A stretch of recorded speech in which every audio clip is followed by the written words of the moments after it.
Hello, everyone. My name is Ujo, and I work with AKFC, supporting our public engagement initiatives. And thank you all for joining today's session. I assume it's bright and early for a few people and also quite a bit late for others. So we appreciate your time and commitment to today's event. Um, I would just like to start off with giving a few housekeeping rules for everyone being a part of today's session. I'll first start off by saying that we have simultaneous interpretation available in English and French, depending on your preference. So please click on the three dots, which is at the bottom corner of the menu bar on your Zoom window, or you can click on the globe-like icon to access interpretation services, and you can select whether you want to listen in English or French as we go over the course of today's session. We also kindly ask that everyone, keep their cameras and microphones muted throughout, excuse me, throughout the session. Sorry. Throughout the session. And then if you have any questions, please just use the chat to putting any questions that you have for our speakers, and we'll have a few sessions for Q&A throughout the event, and we'll do our best to get to as many as we can. I'll also just remind everyone that please let's just maintain a safe and respectful space here online, so that all of your colleagues can participate meaningfully in today's conversation. Um, before I hand over to the next speaker, for those who have already connected, I would just like to, you know, get a sense of the people who are joining today's session. So if you can put in the chat maybe where you're joining us from today, and what you're looking forward to today's in today's conversation, that would be great. And then while that is going on, I'll hand it over to Kirsten Eyes, who is the Director of Public Engagement and Resource Mobilization at Aga Khan Foundation Canada, to give some opening remarks. So over to you, Kirsten. Thank you, Uju. Good morning from Toronto. Welcome, everyone, whether you're joining us from home, from the office, at any time of day. As Uju said, I'm Kirsten Eyes. It is my honor and privilege to serve as the Director of Public Engagement and Resource Mobilization at Aga Khan Foundation Canada. As I said, I do join you today from Toronto. And given that so much of what we're speaking about today has to do with our respect for and life on the land, I am extremely privileged to have us think about the land on which we are joining in this discussion. I am joining from the traditional territory of many nations, including the Mississaugas of the Credit, the Anishinaabe, the Chippewa, the Haudenosaunee, and the Wendat peoples. We are governed by Treaty 13 with the Mississaugas of the Credit here in Toronto, and Toronto is also known as the dish with one spoon territory. This treaty is one between the Anishinaabe, the Mississaugas, and the Haudenosaunee that bound them to the territory to share and protect the land. And subsequent Indigenous nations and peoples, Europeans, and all newcomers have been invited into this treaty in the spirit of peace, friendship, and respect. Which brings us to an incredible topic of conversation today, and one that is done between partners in the spirit of peace, friendship, and respect. We at Aga Khan Foundation Canada are a proud partner of this event, and it is part of our ongoing Climate Resilient and Adaptation speaker series.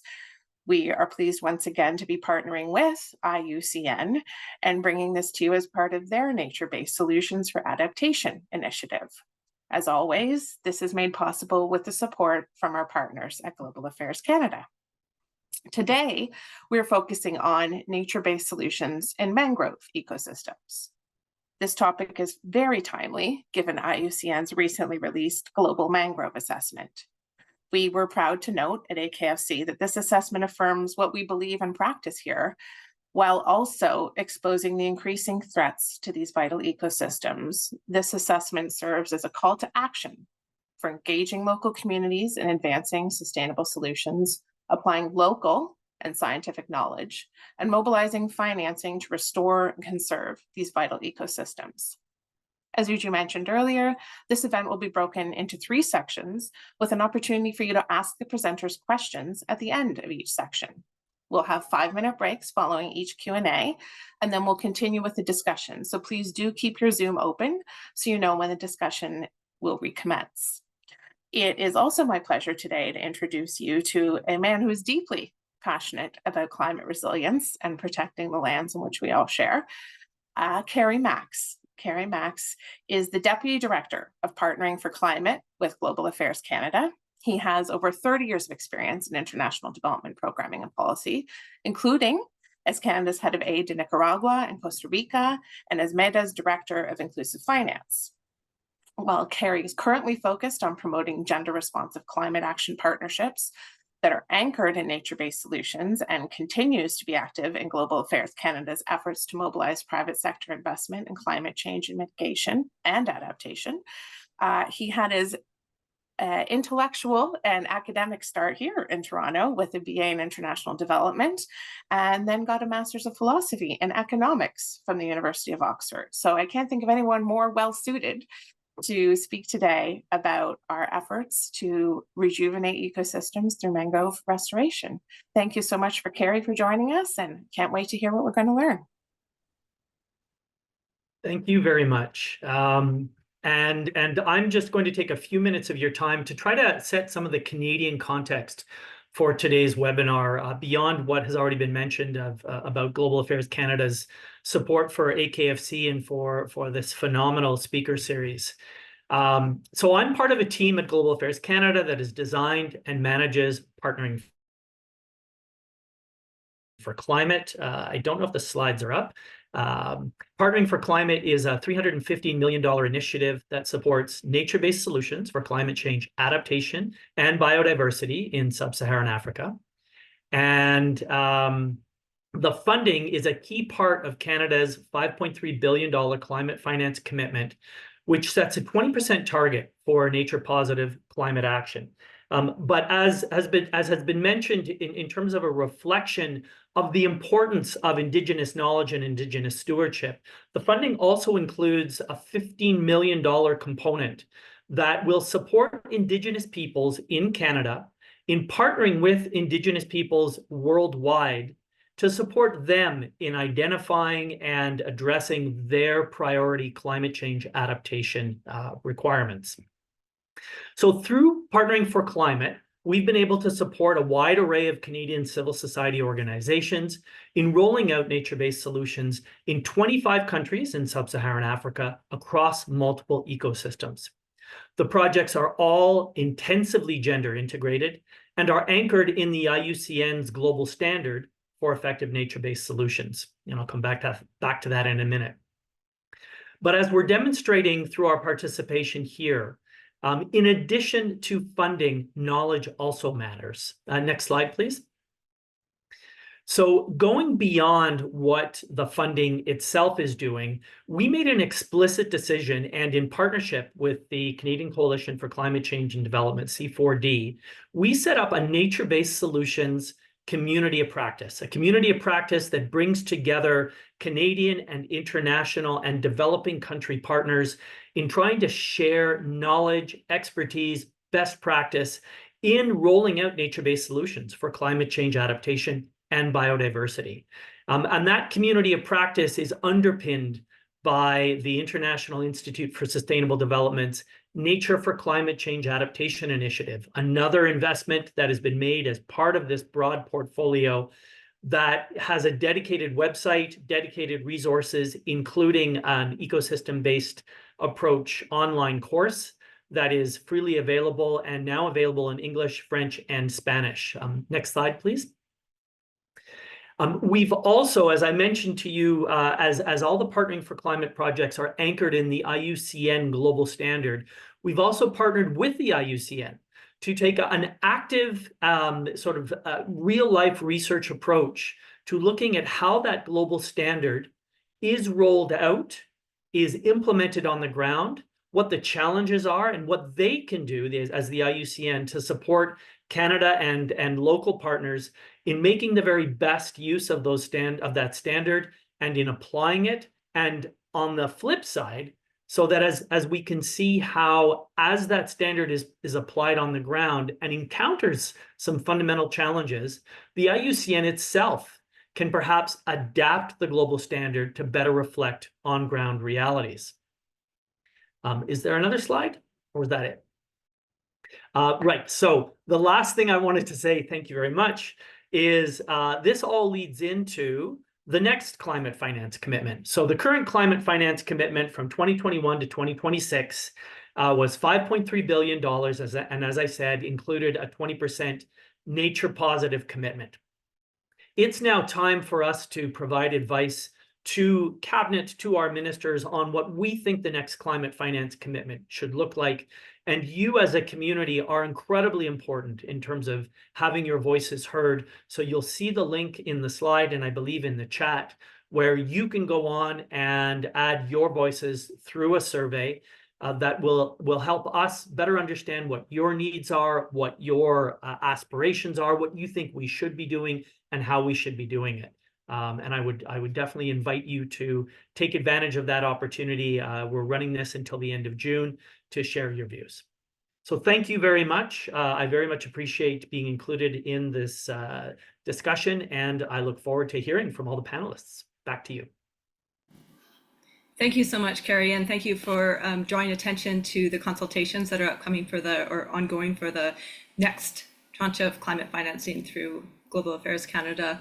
Our next speaker is Marcos Valderrama, Marcos, who is a program manager for the IUCN Center for Science and Knowledge, where he is engaged in coordinating the Red List of Ecosystem Program. The Red List of Ecosystem Program supports countries, IUC members, and RLE partners to develop a coherent program of work. Marcos is especially fascinated by how to translate scientific information into better decision-making on the ground for biodiversity conservation, including restoration, climate change adaptation, impact mitigation, and priority setting. Thank you so much, Marcos. Thank you very much, and welcome everyone. Happy to be here.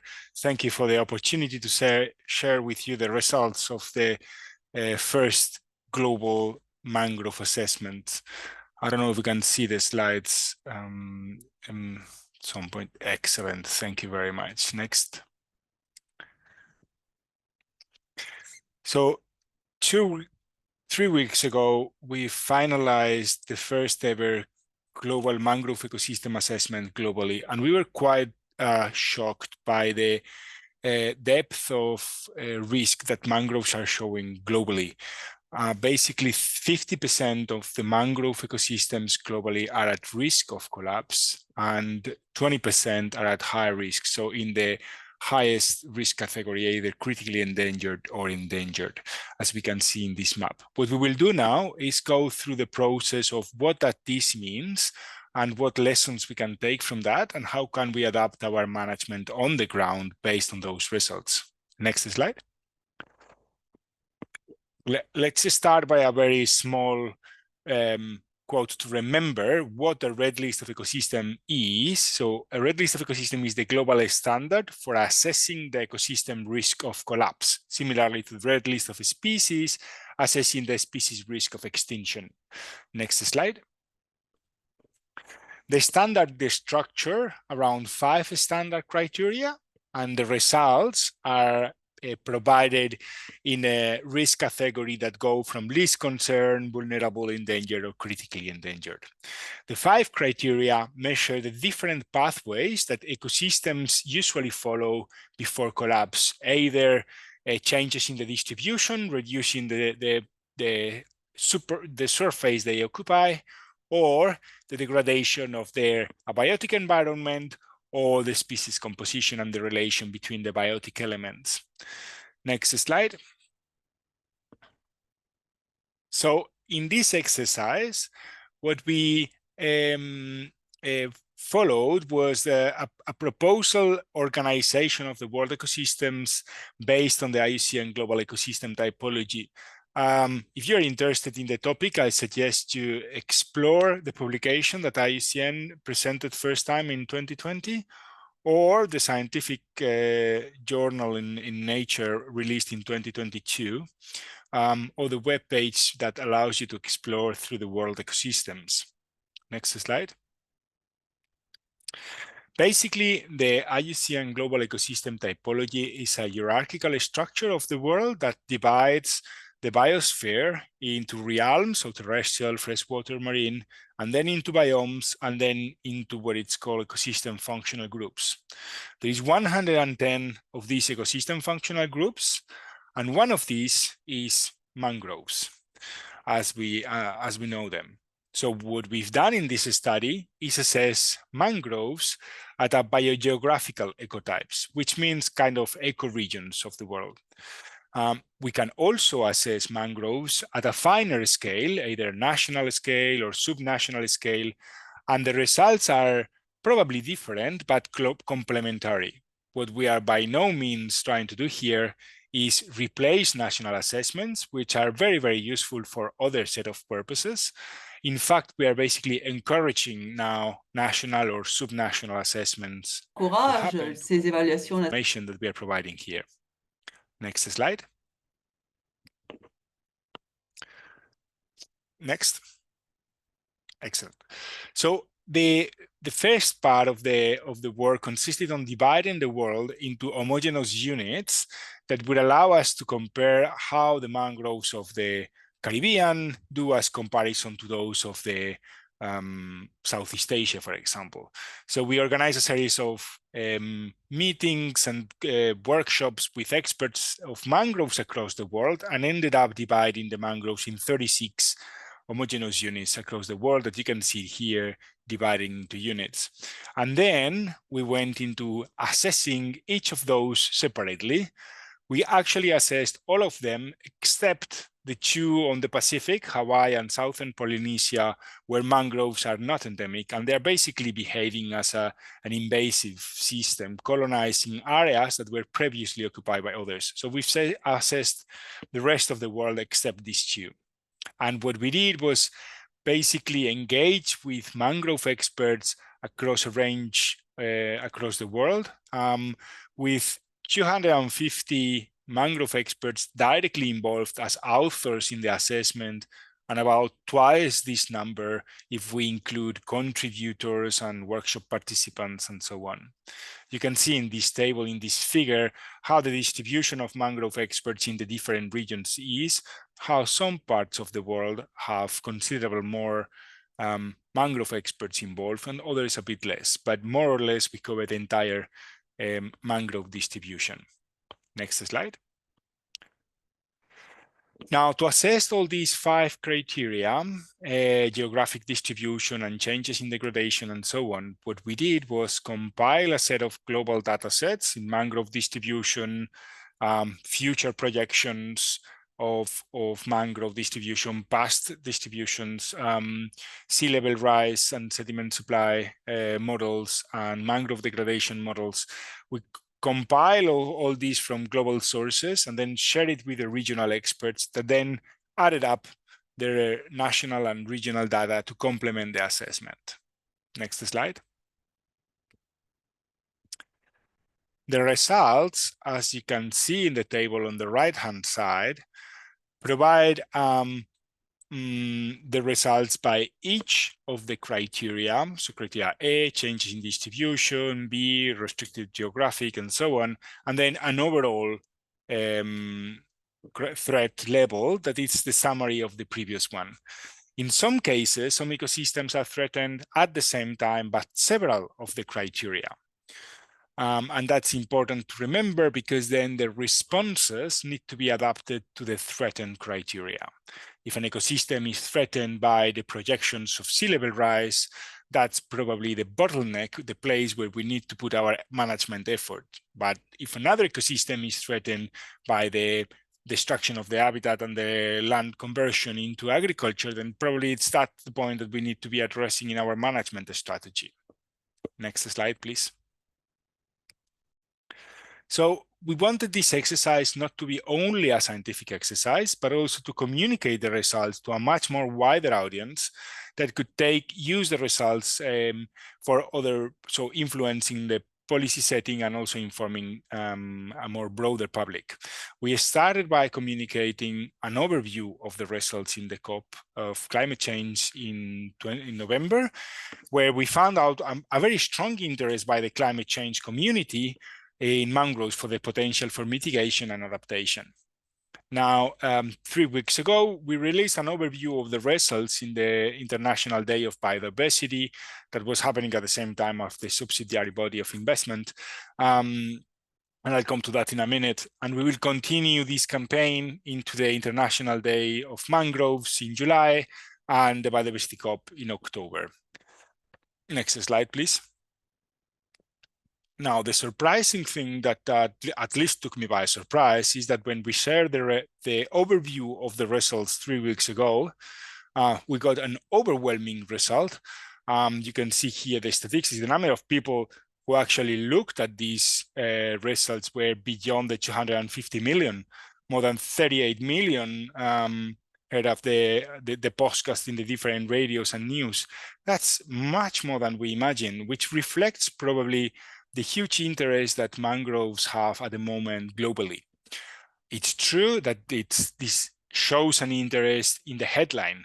We don't know how much attention is now driven into the depth of the results. And it's true also that it's difficult to know how much of this media attention is going to be translated into impact on the ground. It's very difficult to make the link, but at least there is a very good indication of the interest that mangrove conservation is getting globally.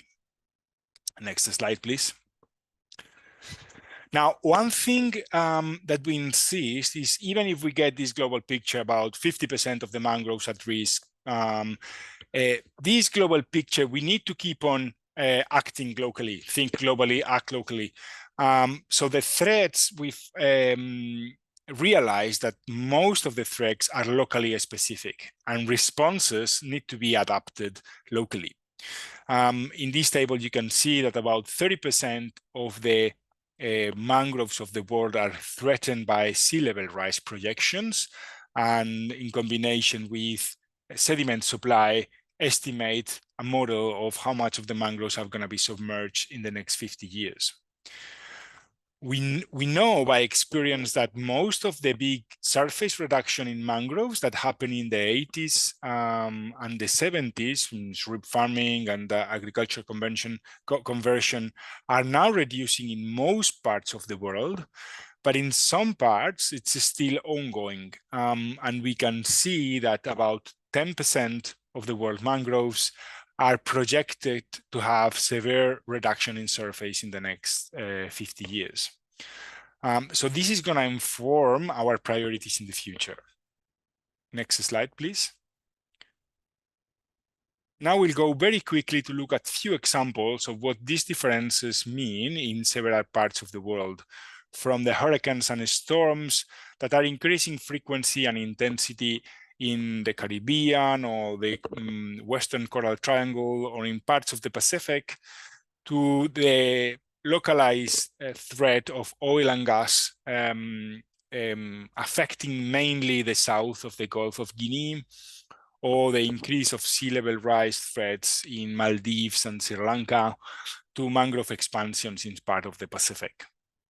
Let's have a look at some of those examples and what this means. Next slide. This is an image of the south of the Delta Niger in the south of Gulf of Guinea, and we can see here the impact of part of the oil spills affecting part of the region due to the extraction and transport of oil in the region, combined with parts of expansion of invasive species, in this case is Nipa fruticans, in areas that have been lost from mangroves and rapidly colonized by invasives, for example. Here, the strategies addressing those threats should be a priority. Next slide. Now, one element that we have failed to assess quantitatively and would be very interesting to complement in the studies is the actual impact of the increase in the severity and intensity and recurrence, of cyclonic storms. Here is an example of a mangrove that has been protecting these houses in Colombia after the pass of Hurricane Iota. You can see when there is sufficient time for these mangroves to recover, they would flourish again and protect the coastline again. But there is, if there is a new hurricane hitting the coast again without time for the mangrove to recover, the probability of that to being lost is quite high. Next slide. And this is more an anecdote than another thing. For most of us working for mangrove conservations in parts of the world, we cannot think of mangroves being an invasive in parts of New Zealand, basically due to agriculture expansion inland. The amount of sediment going into the coast, it's increasing, and then they're seeing the mangroves area grow in the coast, and the management for mangrove there, it's focusing in removing mangroves from certain areas, which is quite interesting to see. It's more a curiosity for many parts of the world where we are not used to that. Next slide, please. Now, with this study, we have provided some suggestions on how mangrove management could go, for example, supporting a sea level rise adaptation with vertical accretion on landward migration. But it is very important to remember that because solutions are local and they need to account for local communities living there, it is we didn't want to provide any concrete recommendations that could be misinterpreted. There are some very good guidelines, like these best practices guidelines for mangrove restoration, and some of the examples and tools that the next speakers are going to provide are going to expand more on how do we go about local actions, considering local communities' views and integrating them into developing a result framework, which in this case, what we do is just provide an overview of what are the main threats setting the biotic part. Next slide, please. So, you can have access to the individual assessment in the repository for preprints, ecology, and evolution. You can have a look to the specific ecosystem assessment you're interested in, and here is the link. And finally, next slide, I think that's the last one. Yes, so what is the next steps? We are really looking forward to expand this type of analysis for other type of ecosystems across the world. For the moment, mangrove ecosystem has been the first one, but we hope to expand that to coral reefs, dry forest, seagrasses, and so on, to inform decision for conservation on the ground.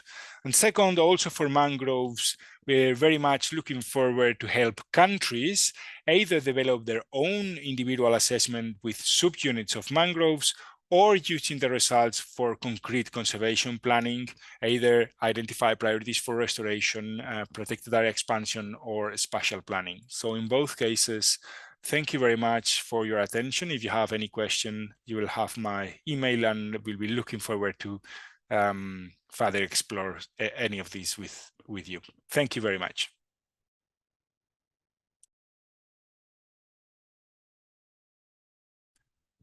We cannot hear you. Thanks. Thank you, Marcos. That's certainly a sobering report in terms of the outlook for global mangrove ecosystems, but certainly emphasizes the importance of this discussion in terms of how initiatives can be effective in advancing impact on the ground. Our next speaker is Francis Okalo, and Francis is a program manager with IUCN's Coastal and Oceans Resilience Program. Francis is a marine conservation scientist with over 9 years of experience in management and conservation of coastal and marine resources. His experience cuts across psychology and fisheries research, ecosystem restoration, community development, and environmental policy.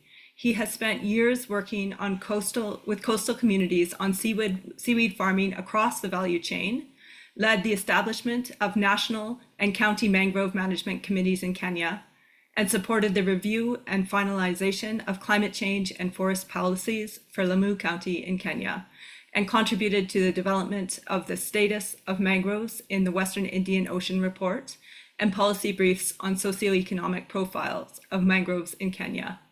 Francis has also supported dialogues at the community level on gender and small-scale fisheries, and at the national level on governance of marine protected and conserved areas in Kenya and Tanzania. He is also conversant with different management effectiveness tools, the IUCN Green List of protected and conserved areas, and dialogues on other effective areas-based conservation measures.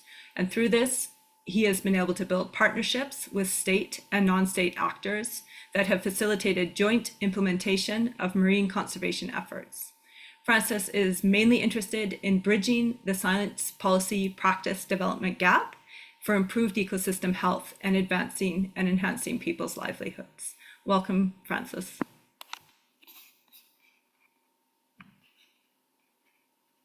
Yeah, thank you. Thank you very much for the good intro. So we'll just try jumping into the presentation. Hope it's coming up. And just linking what Marco described now from global, how do we try bring these global assessments, global processes, decisions, discussions into regional level actions that can cascade down to countries to ensure that we move the agenda forward. So next, please. So I'll just base my the next like 8 minutes or so on the Great Blue Wall Initiative, what it is, and what are some of the action on the ground, focusing mostly on some of our flagship projects, some of our partners, of course, on this call, and then what does it look like for the next step, the next future, trying to implement global decisions or commitments. Next. So for the context, we are within the Western Indian Ocean, and I don't know if Marco you captured well, but we are more or less, as I think the mangroves of the Western Indian Ocean are unique. Maybe you can just post how unique we are based on the recent release assessment that you just concluded. So our program within IUCN covers all the countries of the Western Indian Ocean, and that's what I'll be basing on the regional initiative that we call the Great Blue Wall Initiative. Next. So just for the context, what's happening within the Western Indian Ocean, there are multiple actions going on with increasing population and poverty levels, but then linked to that, we have environmental degradation. Plastic pollution is a major concern here. Illegal fishing and overfishing, and all that's linked to also limited financing to move forward some of the actions that we see that are important. Next. So what can we do to try and address some of these concerns? Science has already told us that climate change is real. We've experienced it in real time recently, aspects of poverty, but we also need to increase ecosystem resilience. So that's why within IUCN East and South Africa office, plus also other partners within the region, within the countries, but also globally, we came up with the initiative known as the Great Blue Wall, whose bigger goal is by 2030 establish a connected network of nature, people, positive seascapes. So it is a wall in brackets, a wall that's trying to enhance resilience of people, but also resilience of ecosystems to ensure that we have continued supply of goods and services that the increasing population needs. So next, please. So like I said, the target is connected network of nature, positive people, seascapes. So here we are talking about ecological connectivity as we talk about marine protected and conserved areas, but then how do we enhance the interconnectedness of the systems of the people as well? Like I said before, here we're also talking about resilience against climate change, but also the bigger goal of providing ecosystem services, goods and services to sustain people's livelihoods. Next. So, and here with connectivity, with ecological connectivity, we are looking at the seascape approach. And as I said, we only have one ocean and not separated. And that's why we cannot focus our initiatives within small scale or within just small hectares within countries. But all these systems are interlinked ecologically and even socio-culturally. You look at fish migratory patterns, they move across continents. So that's where we are looking at interconnectedness and not just disjointed efforts. So just to bring the context of seascape, so seascape are multi-use marine areas defined scientifically, but also strategically, where different stakeholders can cooperate in the bigger management and conservation to promote human well-being. So science has said that we have migratory patterns of all these important species, but then these systems are also linked socio-culturally and also economically. That's why a country cannot decide just to look on marine alone, marine conservation as a country alone, but the regions are interconnected. That's why looking at regional global scale gives us a good place to start with. And just here, like I say, fish, you manage your parks in Tanzania, but Kenya will be benefiting. You better manage in Kenya, Tanzania will be benefiting. That's why it's good to have that collaborated efforts within regions, within countries as well. Next. So for the Great Blue Wall, we focus on 3 pillars. Pillar 1 looks at effective management conservation. This is mostly looking at area-based management. And this is also linked to the 30 by 30 target of the GBF. As I said, we cannot look just at disjointed efforts for protected and conserved areas. You look at countries, for example, there are very few that are close to reaching the 30 by 30 target.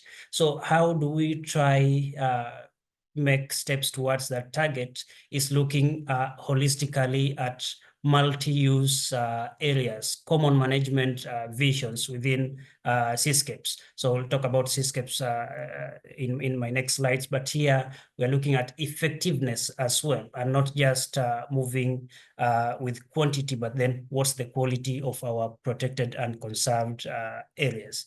Pillar 2 looks at achieving net gain of critical blue ecosystems. Here we are talking about better management, conservation, restoration of critical blue ecosystems. And then Pillar 3 talks about regenerative blue economy. And here, please, I emphasize on regenerative blue economy because we are really looking at blue enterprises that can benefit biodiversity net gain, that can benefit climate action, and that can benefit economic empowerment and livelihoods. So that's why we have insisted on the word regenerative blue economy. Next. So this just next slide brings us clear context on what we really need to aim at. I know this can be ambitious, but then that's what we should be really looking at because we are facing a crisis at the moment, and unless we are ambitious, then we might not be able to cope with the fast changing climatic conditions, for example. But here with the pillar 1, like I said, it's not just about getting to 30, but then we are also looking at the effectiveness bit of it, and here using the seascape approach as a vehicle that can get us there. As we know, it's difficult and to create new MPAs or new protected areas, that is, but then with the multi-use area and a common management, common visioning, that in a way brings together partners, stakeholders to try better manage and to try promote also other multi-use actions within a seascape. Next. So this just the bigger vision in the Western Indian Ocean on how what is needed to get to the 30 by 30 target. And I said it is a consolidation of existing management measures and also empowering local stakeholders, IPLCs, and as I said, trying to promote both sustainable use and also conservation. Next. So if you need to read more about the seascape approach, this study and practice that has been spearheaded by Conservation International globally, and it talks about 15 years of lessons from the seascape approach.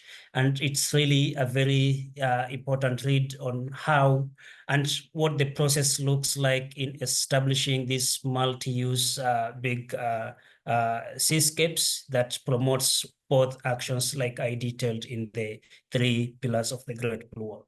Next.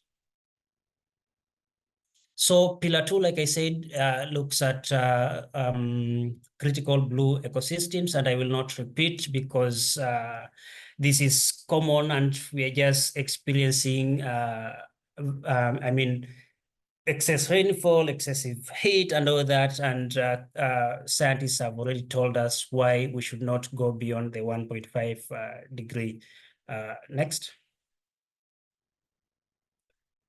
So this just gives us more picture of what can get to us if we don't manage, if we don't protect these critical blue ecosystems because of their importance and all that. And these figures are just what I said, ambition that we really have to work with because we don't have a choice considering the change that is being experienced.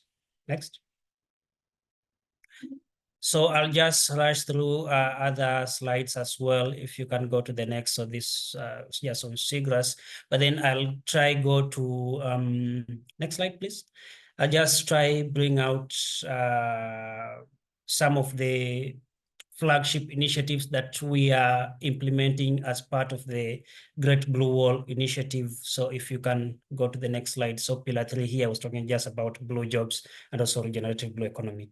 So the Great Blue Wall has really gained momentum and first launched, there was a pre-launch during the IUCN World Conservation Congress, but then there has been major developments and political support both at regional and global level until the previous climate COP.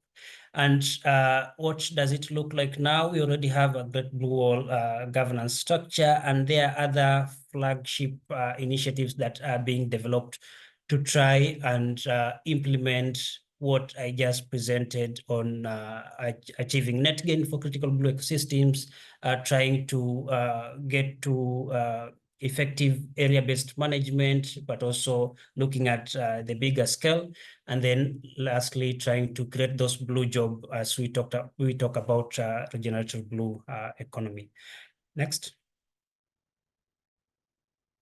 So like I said, I'll try look at some of the actions on the ground that we talk more or less as building blocks to the Great Blue Wall, but it's still an initiative that is under development, and partners are encouraged to come on board because we are looking at ocean action as a coalition and not just different people trying to do small things here and there, but we are looking at leveraging on expertise, leveraging on experiences, but also on resources to try and work towards a common goal. So I'll briefly talk about the regenerative seascapes for people, climate, and nature. This is one of our flagship initiatives, but also talk about the Save Our Mangroves Now, which has really been like I say, I'll say the mother, because the Great Blue Wall was born out of Save Our Mangroves Now initiative.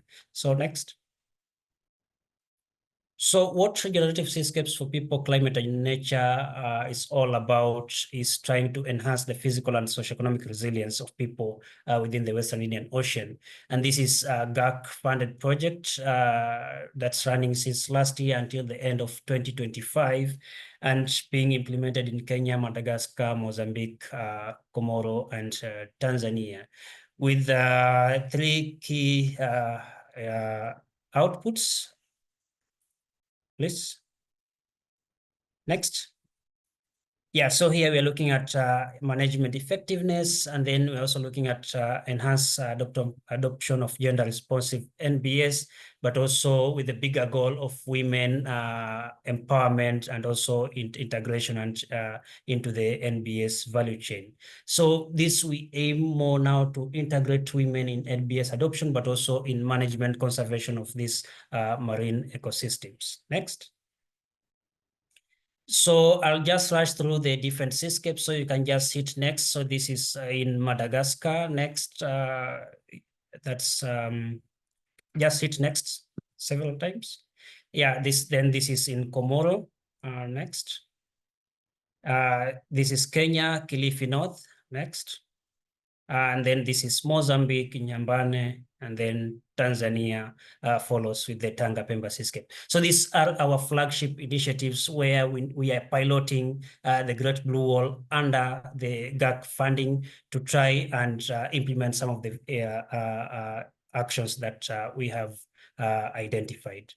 So finally, my final slide, I think my final 2 slides as I try rush through. So this is another initiative that has been present in the region, Save Our Mangroves Now, all focusing on policy engagement, trying to implement this ambitious goal and looking at international level cooperation and regional cooperation, trying to work with the regional networks and all that, building the resilience of mangroves through policy implementation, but also through action on the ground.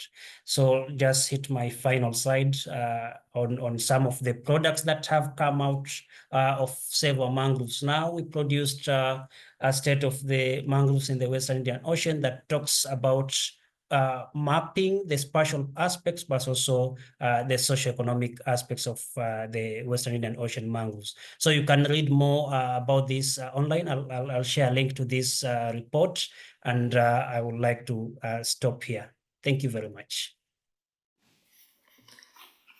Thanks so much, Francis. I think that's a really fantastic overview of some of the initiatives that are going on, and certainly the importance of the Great Blue Wall as well. We'd like to open up the discussion for questions. And actually, I have a question for you, Francis, to start with. In the context of communities along the Indian Ocean, what grassroots efforts by local initiatives have you seen that are most effective in safeguarding mangrove forests?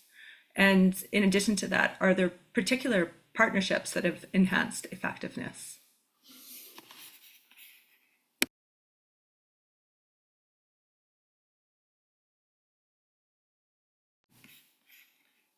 Yeah, I had muted. Can I respond now, or there are more questions?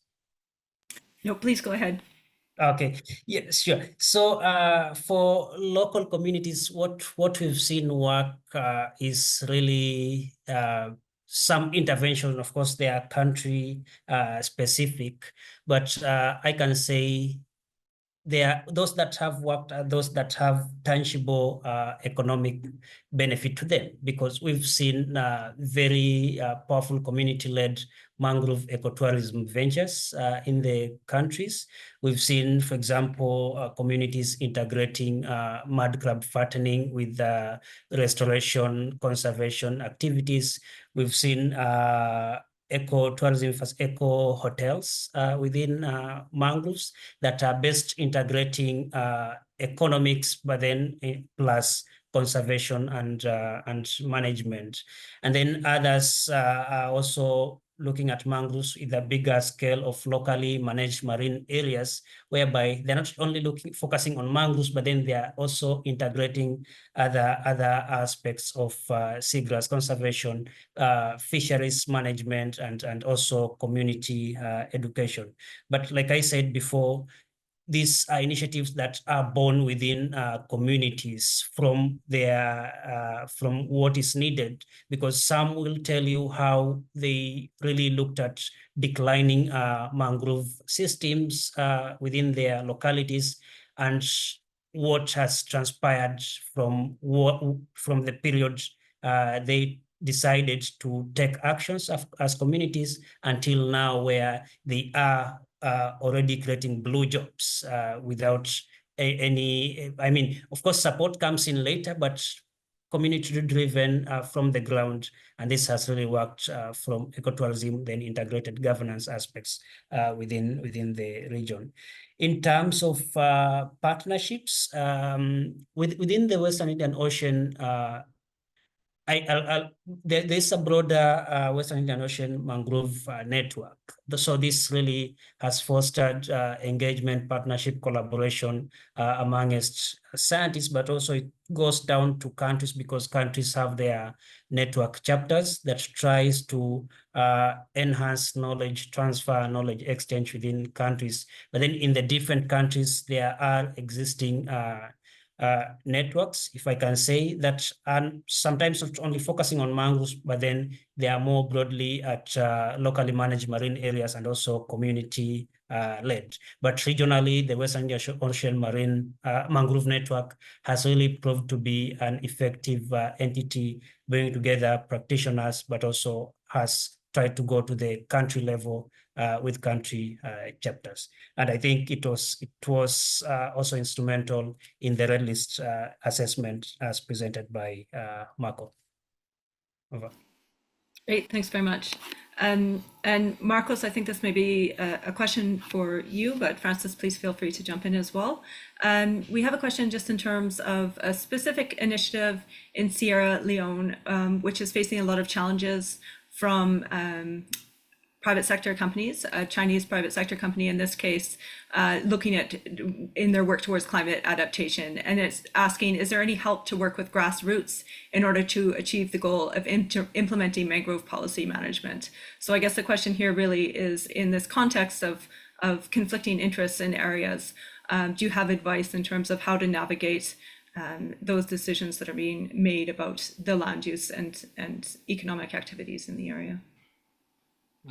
I'm sorry, I don't know well enough Sierra Leone and the existing conflicts with Chinese companies. Certain countries have managed to develop very effective impact mitigation policies based on the red list of ecosystems. So basically using the ecosystems assessed in a threat category as a either no-go zone or an obligation for offsetting and compensation that it's higher to those in least concern areas. And this has been, there is some very interesting examples in South Africa or Colombia, very soon in Mozambique, it's on the discussion. Some countries have this type of schemes where ecosystems assessed are used directly into the mitigation hierarchy. But I'm very sorry, I don't know enough about the specificity of the context in Sierra Leone. Over. No, certainly everything is very site specific, but having that broader overview is helpful. We have another question in terms of looking at different economic activities or interests again. This one in understanding that mangrove ecosystems are at times threatened by the expansion of aquaculture. And so the questioner is wondering how you can address and bridge these two conflicting interests between conserving mangroves and controlling the expansion of aquaculture, which may be also an important source of local economy in certain areas.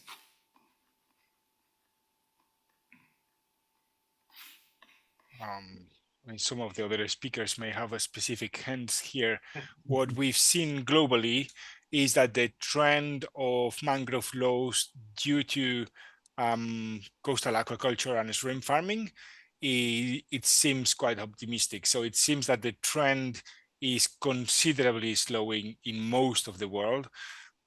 And we expect that this is mostly because of the conservation measures for mangroves at the moment. So there is a significant effort worldwide, and which has made that trend or having a slowdown very much. But I don't know in the individual cases, case by case, how to manage that expectations from local communities or from businesses to implement one specific project and how to deal with that some of the other speakers may be able to speak more concrete recommendations. And maybe if I may come in, yes, as Marco said, it's a really slowed down. It's not like the case in the 70s and 80s, for example. There's a lot of effort that has come in to educate the development or the policymakers about what mangroves really can do, even to guard some of the coastal infrastructure.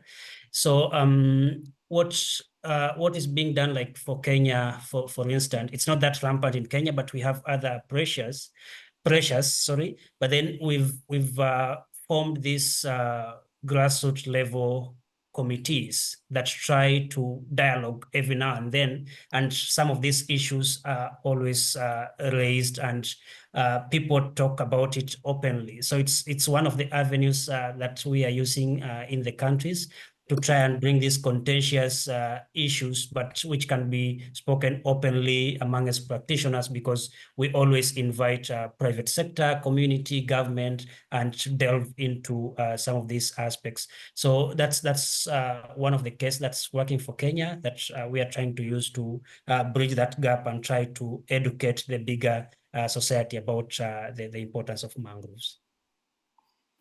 Great, thank you. And another of our speakers, Annette, has posted a specific paper related to aquaculture and MBS, so you may want to refer to that resource as well.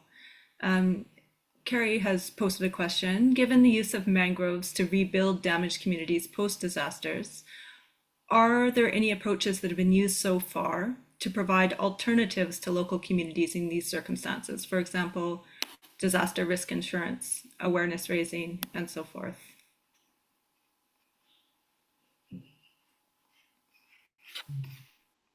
We may want to keep that question for the end. I think some of the speakers are going to talk specifically about that, so that's going to be very interesting to hear.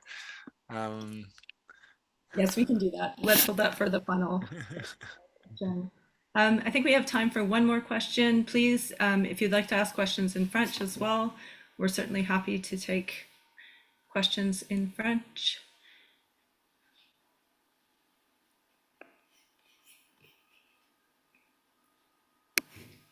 And we have one more question here. Just speaking again about the various different summits and talks about the importance of mangroves in mitigating coastal degradation.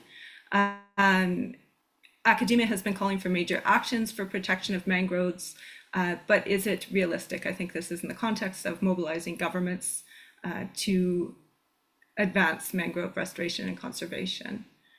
Marcos and Francis, what has been your experience in terms of the interest and uptake by governments in this initiative? I think I'm more optimistic than the person in the posting the question. I think there is reason to be optimistic. If we look at the bigger picture, looking at the last 50 years, and we look how much mangroves were being degraded 50 years ago, and how important they are, how high they are in the priority setting today, I think we are quite well. I think there is still a big road to work to understand the ongoing threats at the moment, especially dealing with sea level rise and what that's gonna mean in terms of coastal ecosystem management into the future. But I think bringing the importance of mangroves into the political agenda, I think the progress in the last years is fantastic. And I think we are seeing some of the global initiatives that, like the one that are going to be presented later, for example, the Mangrove Breakthrough, are specifically trying to bring up into the political agenda. So I'm quite optimistic that that interest is possible to raise. And now it's more of how do we bring in the adequate technical solutions to satisfy that political will. Mm. And then even if you look at the countries that have mangroves, just do an analysis of how many of them have developed, for example, mangrove management plans. There are many of them. So that really tells you about what countries are thinking about mangroves. You look at the nationally determined contributions. How many countries have now incorporated mangroves? It's huge and it's growing. Then in the NBSAPs as well, let's say once they are submitted by CBD COP16, you do an analysis and check how countries have integrated mangroves in there. You'll actually see the political will and the acceptance of why mangroves are one of the critical ecosystems towards achieving both climate and biodiversity commitments. So the will is there, and it's really growing. Over.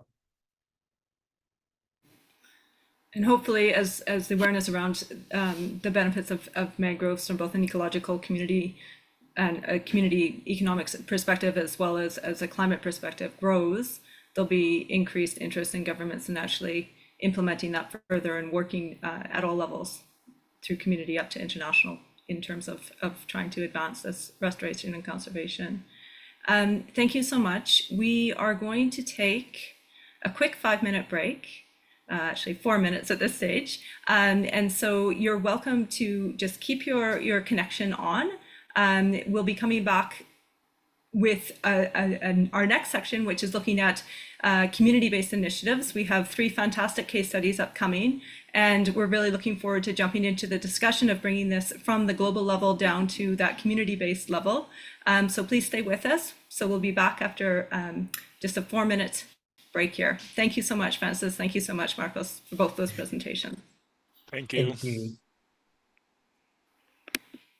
Hello, everyone. We are going to move into our next section. And we are looking at this case at 3 different case studies. We'll be starting with Dominique Woodhouse, who is the Executive Director of the Mangrove Action Project, which is a 501c3 nonprofit organization dedicated to mangrove conservation and restoration. Dominic is the lead trainer for MAP's community-based ecological mangrove restoration workshops, which offer a science-backed collaborative approach that drastically improves restoration outcomes and supports the development of sustainable communities. MAP also runs school education programs that teach the science and values of mangroves to school children around the globe. Dominic is a member of the IUCN Mangrove Specialist Group, and he is responsible for liaising with the Global Mangrove Alliance, the IPBC, the World Economic Forum, and the UN Decade of Restoration team. Dominic holds a Master's of Science from Imperial College London, SOAS, in Sustainable Development, and also a PhD from Bangor University in the UK. Welcome, Dominic. Thank you very much. Wade, if you could bring up the slides, that'd be great. Thank you for that introduction. Fantastic. Thank you. Good evening from the Philippines. Next, please. I don't need to do this. I'm sorry, I forgot that was in the bio. So if we can skip through this. Next, please. We're a very small team. Next, please. We run an awful lot of mangrove restoration training around the world. That's why I'm talking to you. Next. And we do schools education as well around the world. Okay, next. Great, next. So why am I talking to you? There's a huge interest, as Marcos was saying, in mangroves. Lots of people want to plant. There was an announcement just today of 850,000 plants being planted in Colombia. Surely it's very simple. A lot of the seeds look a bit like this. You just stick them in the ground and away it goes. What can go wrong? Next, please. Next slide. Thank you. So I would suggest that beyond all those announcements, a lot of the mangrove restoration is actually done by communities, often with a government officer from the mangrove agency, be it a forest department or an environment department. From the independent research that's out there, mine, people like James Cairo, Primavera, etc., the survivorship after a year is only about 20%. And beyond that, the biodiversity of what's been planted is very low. So as Marco was saying, as a lot of these ecosystems are endangered or threatened, I think we need to do an awful lot better. Next slide, please. I think it's worth focusing just a little bit on what various groups see as success. Success in a lot of people's mind is the fact that an area has been planted or a number of seedlings or propagules has been planted. The problem with this is that it produces a perverse incentive. There's a country in East Coast Africa where they have a huge target of 15 billion trees. 2 billion, if I remember correctly, are supposed to be mangroves, going to be planted in the next few years. So the challenge is, if you devolve that down to county level and then down to village level, it means that some local field officer has got to find 50 hectares or 100 hectares to plant up. So where do they go? Where do you find 50 hectares in a village in a hurry? Otherwise, you don't get next year's budget. Well, you use the mudflats. And if you plant on the mudflats, it's ecologically unsuitable for mangroves, then you have a failure. And you only need to see the example that the Philippines has set, where I live, to see that area targets or propagule planting targets, seedling targets are not very useful and produce these perverse incentives. So we would suggest 3 much better metrics to think about. One is survivorship beyond at least a couple of years, better still to reproductive maturity. The second is we really want a biodiverse response. I don't want to see just a single species, particularly in lines and particularly spaced out. There's no need for that. And the third is, on a site, effective hydrology, because this is the key that connects the mangroves with the outside world and facilitates a lot of the ecosystem goods and services. And effective hydrology is essential for healthy mangroves, and not things like you see on the right-hand side here, where mangroves are being planted and obviously dying in seagrass beds, way too low. Next slide, please. So what do I think is happening? Marcus has clearly got a thought on this, and I'll add to that. There is a huge amount of published science on mangrove restoration. It's not as though we don't know what's going on. Indeed, even Aaron Ellison was saying in 2000 or 2001, mangrove restoration, do we know enough? And he was concluding, yes, we do, but the science is not getting down to the people who work on the ground, who actually do the work on the ground. And it's resulting, I'd suggest, in poor site choice, mudflats, river estuaries, open ocean-facing places. And then also the wrong species being used. And this is partly because mangroves are being treated like terrestrial production forestry, single species, straight line, 2-meter spacing, rather than thinking about mangrove ecology and mangrove biology. And I would suggest that it's because a lot of that mangrove ecology, mangrove biology is not being given to, not being trained to the government mangrove agency field officers, the people who actually go out into the field and work locally, as Marcos was saying, because that is key. I also suggest there's a lack of training for other groups, NGOs, community groups who want to work on the ground, so as to help them know what they're doing. Next slide, please. There are loads of other challenges and reasons why mangroves don't work, but it's certainly just coming across this from my recent workshop that we're doing in Mozambique, was that often projects are far too quick, driven by donors' short time periods, that they only allow 1 year or 18 months. And there's always a desire for instant results. A lot of some groups have been saying, yes, sure, but the donors just saying, we want to see planting. We want photos of planting. And there's also a desire to provide livelihoods. And for that reason, many groups just jump into producing a nursery, which leads therefore onto planting, because you've got to plant these things out, but without having done gone through the proper sort of due process, which I'm going to talk about in a second. Next slide, please. Okay, so what was best practice? What would we suggest? Next slide. The first rule, and I think Marcus was also heading towards this, is conservation of existing mangrove over restoration. All sorts of technical reasons I don't have time to go into here at the moment, but we would really, really encourage being conscious of what you have now and preserving that as much as possible.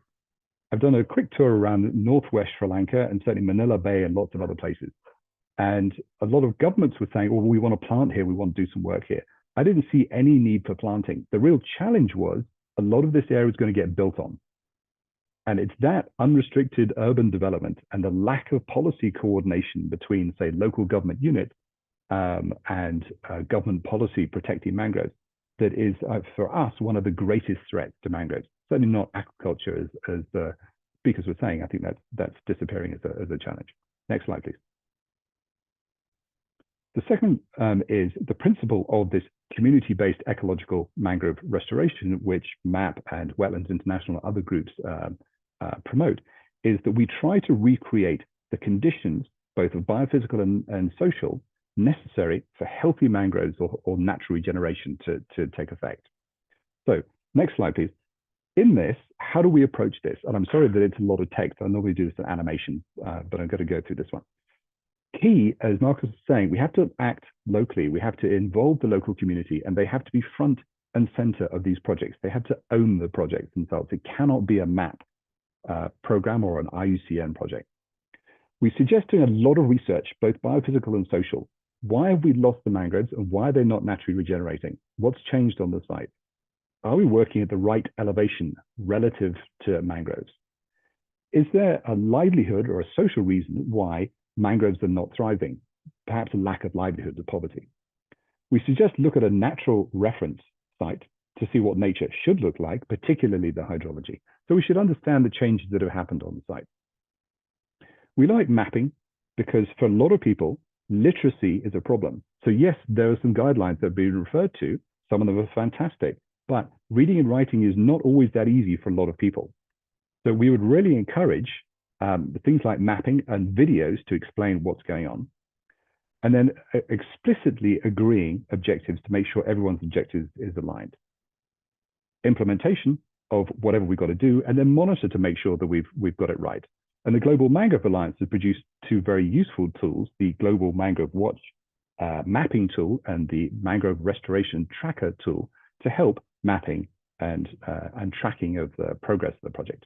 And then we would suggest plants if too few seeds and natural regeneration is arriving. This is in contrast to traditional restoration, where a lot of groups will just arrive on a site, build a nursery because of the livelihood, and then plant out without really sorting out the problems, like why did you lose the mangroves in the first place? Or why are they not naturally generating? Next slide, please. So what I'm going to race through slightly uncomfortably because I can't control it myself is just some examples of all the other sorts of things you might do in terms of implementation to affect best practice. So next slide. It might well be hydrological improvement. So rather than planting, it's digging. Next slide. Maybe it's putting tubes under roads to reconnect mangroves with the hydrology that's been cut off by road building. Next slide. Next slide. So if a site is very poor and drained very poorly, next slide, then what you might test is mound planting. As you can see, these little hills here that are the trees are able to grow on, even if the ground around it is too wet. Next slide. Next slide. Maybe we need to clear debris out of a channel, particularly after a big storm, as I think someone was asking about, in order to reconnect the hydrology. Next slide. Maybe all that's needed is fencing. There's natural regeneration there. The conditions are fine. It's just everything's being eaten. Next slide. Perhaps we need maintenance, and this is where budgets need to be 3, 5, 7 years long rather than a quick 18 months to look after projects that are being covered in, or plants that are being covered in algae or weed or grasses and so on. Next slide. Maybe there are things growing in the channel that need to come out. Next slide.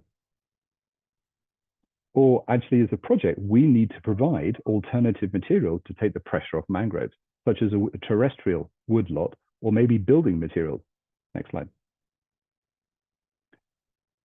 Crucially, the challenge, the problem, and the solution could just be social economic. It might not necessarily be anything biophysical at all. Next slide. So just a few examples of this. A lot of mangroves are cut for fuel wood. Cooking on 3 stones, as you see on the left, is very inefficient. Improved cook stoves, and I'll show a film about that later on by Wetlands International, will use an awful lot less wood. Next slide. Maybe it's fish smoking. This is a much more efficient way of smoking fish. Next slide. Maybe it's leadership training. TNC have been doing some fantastic leadership training in where they're working in Mozambique, which is really improving the quality of the conservation leadership. Next slide. Or perhaps it's livelihoods like honey production and beehive making, that if we can support that, that would take the pressure off mangrove. Next slide. Explaining to highways why, when they build a road through a mangrove, they've got to put in these tubes. Doing it before they do it rather than after would be very productive. Next slide. And solid waste management is always a problem that needs joined up solution to it. The waste management obviously is pollution, but it covers and smothers the natural regeneration, stopping any natural regeneration from coming. Next slide. It could be community forest management, community training, establishing patrol groups, establishing local rules, etc., for usage of mangroves. Next slide. And this community forest management might include mangrove zoning so that a community, not outsiders, agree what can be done in each part of their mangrove. Next slide. Conflict resolution. I did have a photo of some cartoon characters in here, which obviously are taken out for copyright issue, but you can imagine that conflict resolution is particularly important. Next slide. Particularly for boundary management and making sure that villagers know where their communities stop and start. Next slide. Okay, next slide. I would also suggest to be very wary of blue carbon. And I know some people are talking about this later, but for small NGOs, blue carbon projects are particularly difficult. They are really quite challenging to run. I'm not saying that they don't work, but I think that the economics are extremely difficult to make work. And the land tenure is also incredibly difficult. So we're looking at nature-based solutions, but I think blue carbon needs to be treated with great care. Next slide, please. And my final slide is perhaps some recommendations, because I'm very applied and we're very practical. For existing projects, if you're looking at one or running one, conservation over restoration. Community forest management is essential because we assume that when we leave, when everyone else leaves, the community is able to look after the mangroves and protect it. We suggest survivorship is a much better way of judging success, not areas or planted targets. And certainly from my PhD, go count for yourself the number of survivors of the area that's been covered. Often the statistics provided by governments, NGOs are wildly inaccurate. For new projects you might be thinking of, blue carbon is often only one of many benefits. So do publicize all the benefits of bringing the mangroves back. And suggest training government officers would be very, very useful because they are the common denominator. Each government field officer will go and see 10 or 15 villages. So if we get them highly trained, then they will be spreading some much better best practice. For proposals, right-hand side, I'd suggest if you're seeing things like nurseries and planting, then this is concerning. What I'd much rather see on a proposal, and people think about, is full community engagement with the community, so they're running this project from the outset. Holistic joined up solutions for community challenges, which should be obvious from their research. Mitigation of existing mangrove stresses. Restoration site elevation taken into account. Mangroves grow in the top half of the intertidal zone. Avoiding mudflats, not talking about planting on mudflats. Facilitating natural regeneration, if at all possible, because it's much more biodiverse, and indeed biodiverse outcomes, and making sure that the project is asking for 5 or 7 years of budget and monitoring, not just a quick 1 or 2 years. Next slide, please. And that is me slightly over time. My apologies. Thank you. Thanks so much, Dominic. And I think that's a great lead into the community-based initiatives and how important community engagement and community leadership is in terms of creating a successful and meaningful mangrove conservation initiatives. We're moving now to Didier Van Bignu, who is the Global Advisor on Sustainable Agriculture, Food Security and Climate Resilience for the Aga Khan Foundation. And as you can see, Didier is joining us live from the field. Didier is a Swiss national, though he was born and he grew up in Africa, where he has developed a passion for nature and farming systems. He holds a master's degree in agronomy and a master's in education from Jean Blot Agrobiotech faculty at the University of Liège, Belgium. Didier has been working for the last 25 years in Africa and Asia, both for the corporate and nonprofit sectors, exclusively in organic and regenerative farming, value chains, and food systems. In his position with Aga Khan Foundation, he provides technical guidance and training on agriculture, food security, and climate resilience to all AKF country units. And he is currently based in Dar es Salaam, Tanzania. Welcome, Didier. And I think you need to unmute.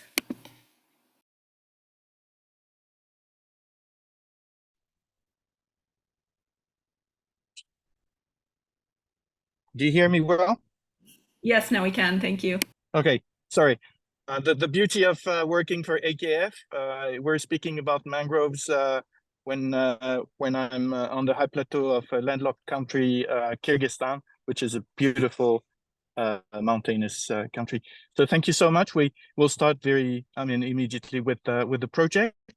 So it's a very small project without pretension at all. It's called Meldomar, meaning literally honey from the sea. It's a project that was self-funded by AKF in northern Mozambique in Nampula province.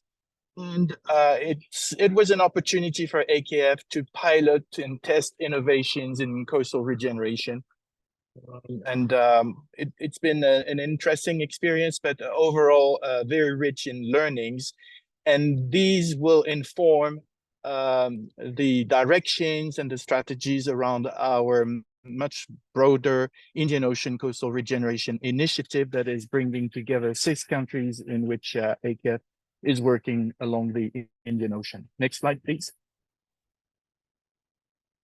So in terms of activities, the Meldomar project is around strengthening of community organizational capacity.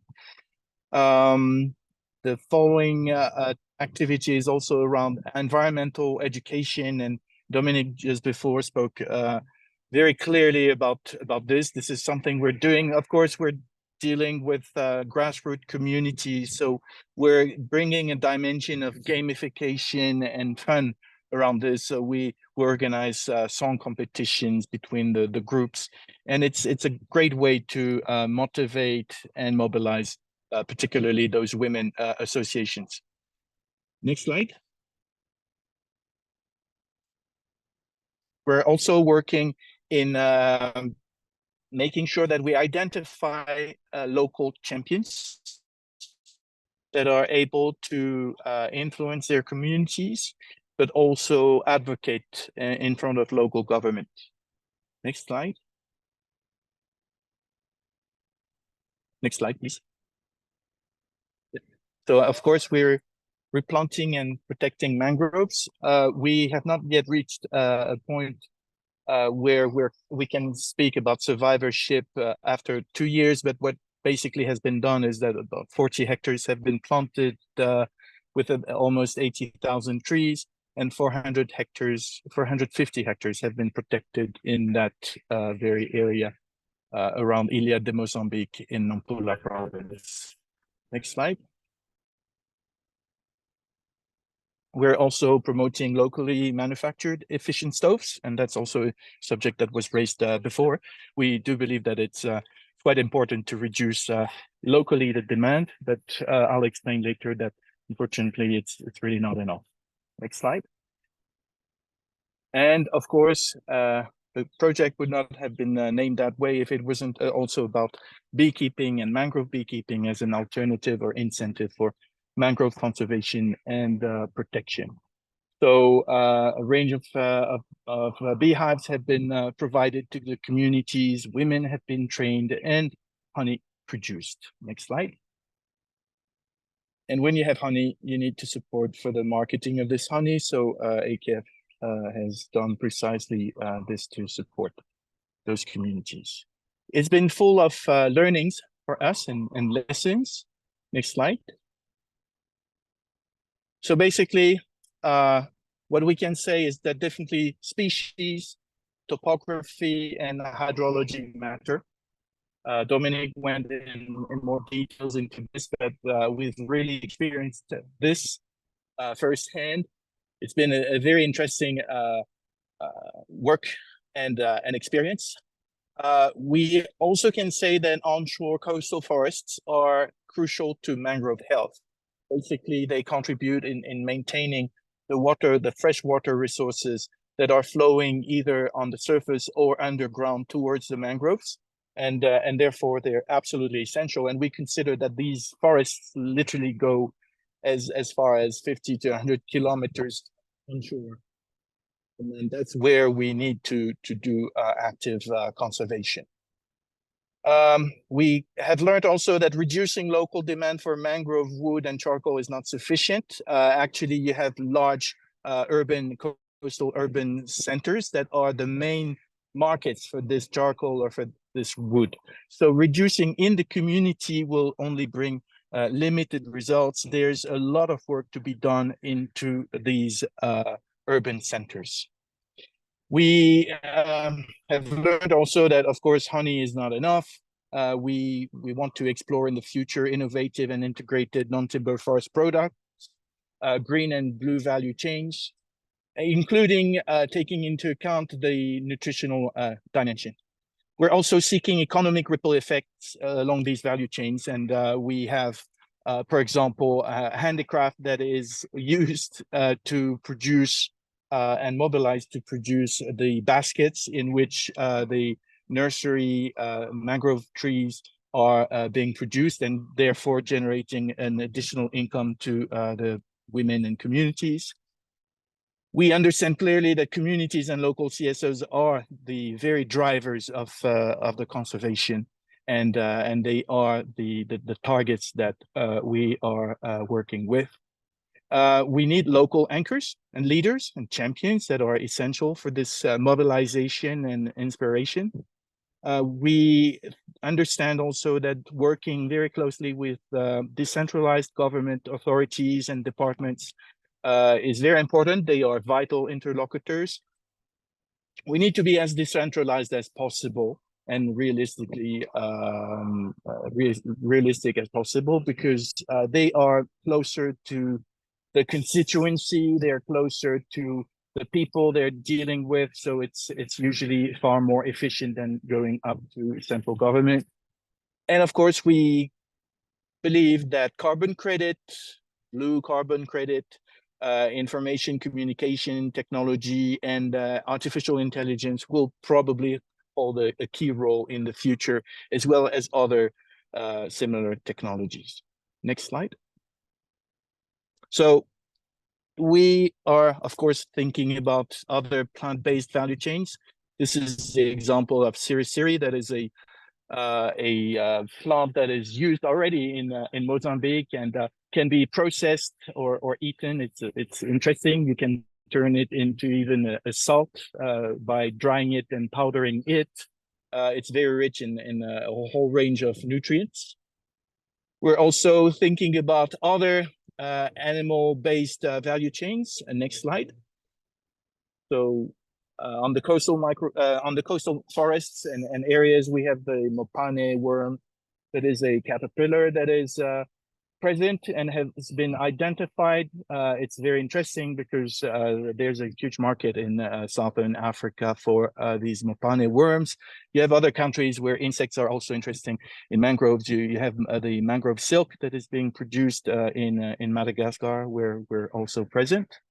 And of course, we have the handicraft value chains, as I said earlier. Next slide. So these baskets, for example, that have been woven by women and that are entirely biodegradable, and therefore allowing for an extra income for the local women while protecting the environment and avoiding plastic. Next slide. Thank you so much. Thank you so much, Didier, and thanks for taking the time from the field to join us as well. I think that's another fantastic example of community-based initiatives that are really grounded in the community leadership and trying to explore what works for that community in terms of economic opportunities, and also obviously social initiatives to support gender equality. Moving on, we have Frédéric Thomas, who is the Soko Davi country director in Senegal. And in this role, Frédéric assumes program responsibility for several projects that are funded by Global Affairs Canada, as well as Quebec's Ministère de Relations Internationales et de la Francophonie, including Natural, which is a $20 million project for mangrove protection and conservation. Frédéric is responsible for a team of 35 people, and she is also in charge of business development of new projects in Senegal, as well as developing relationships with partners. Frédéric holds a Bachelor in Finance and International Economics from HEC Montreal, and also obtained a master's degree in Management and International Development from Université de Sherbrooke before getting a CPA designation a few years later. Frédéric, welcome. Thank you, Anya. Can you hear me well? Yes. Thank you, Anya, for the introduction. So, Naturel. First, before I introduce Naturel, could I have the slides, please? The presentation. Well, thank you. Next slide, please. Before I talk about Naturel, I just want to introduce Soko Davi really briefly, because I don't know if people in the audience know about Soko Davi. So next slide. Soko Davi is a Quebec-based organization that was created in 1985.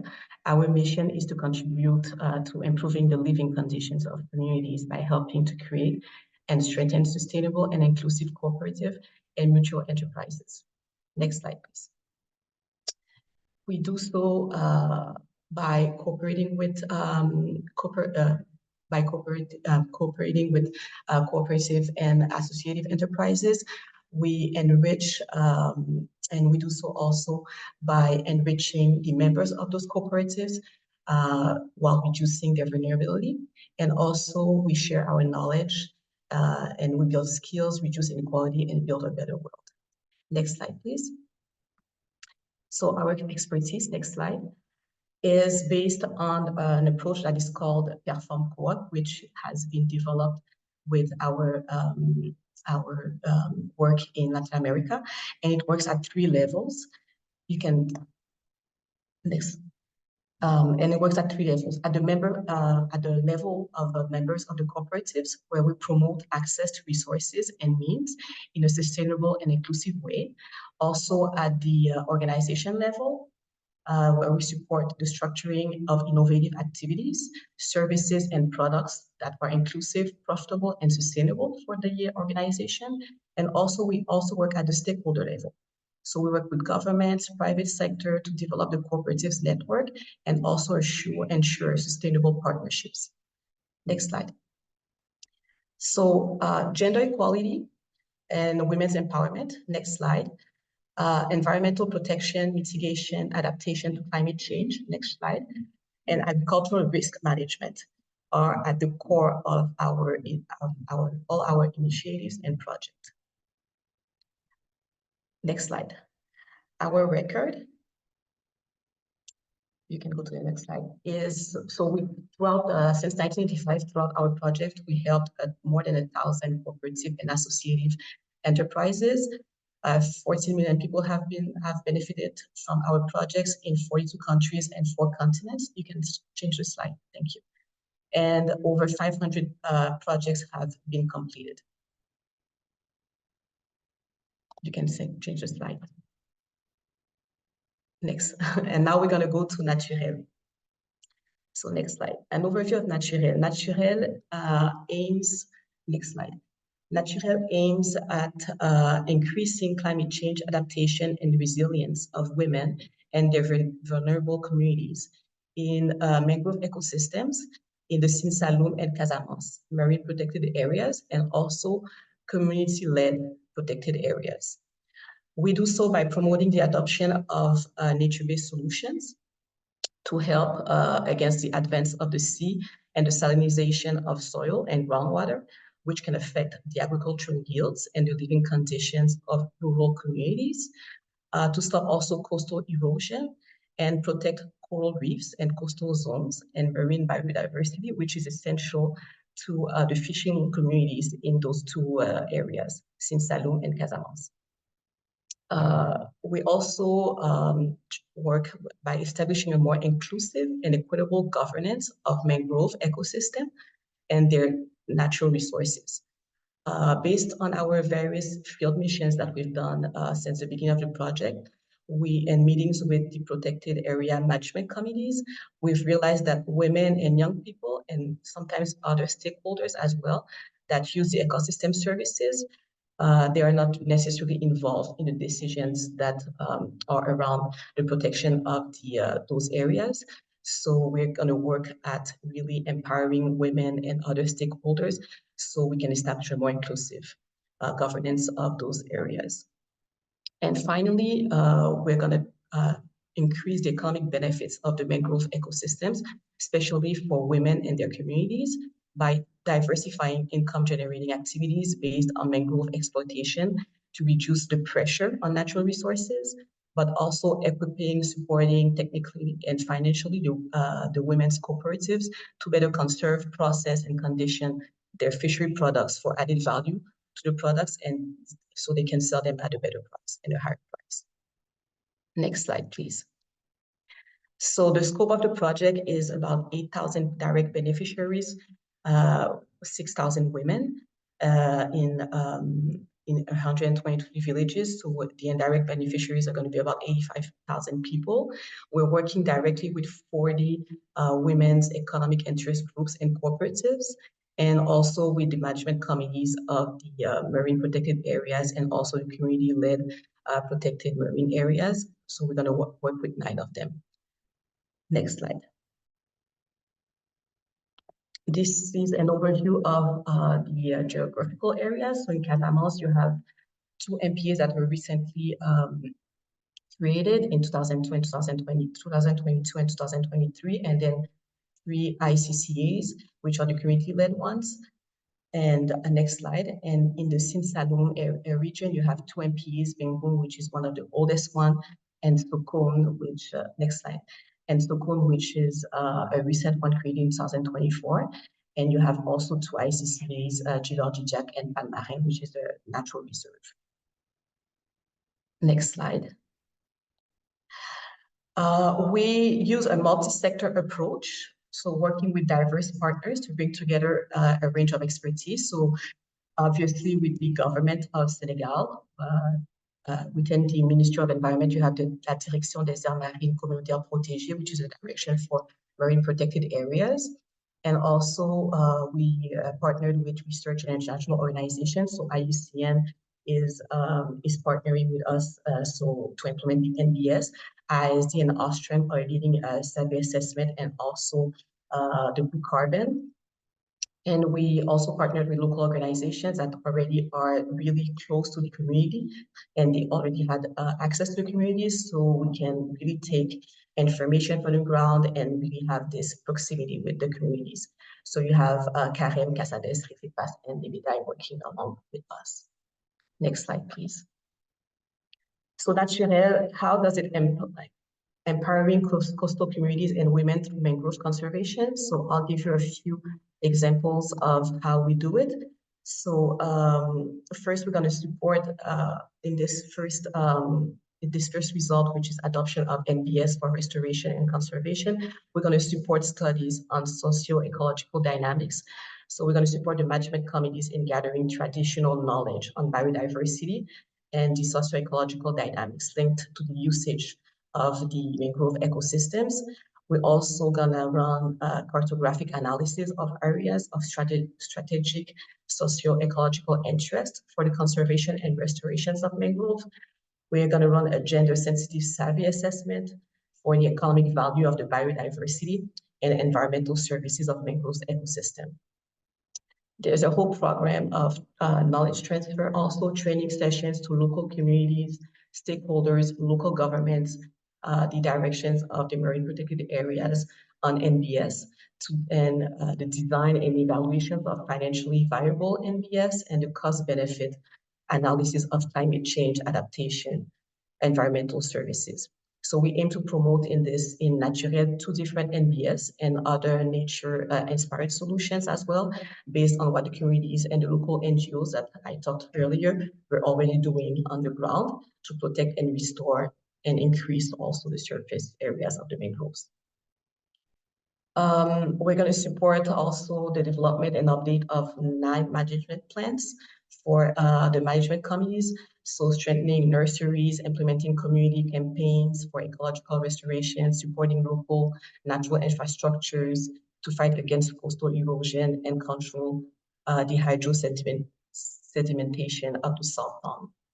And finally, we're going to provide technical, organizational, and financial support to community programs to better monitor and maintain maintenance of restored areas as well.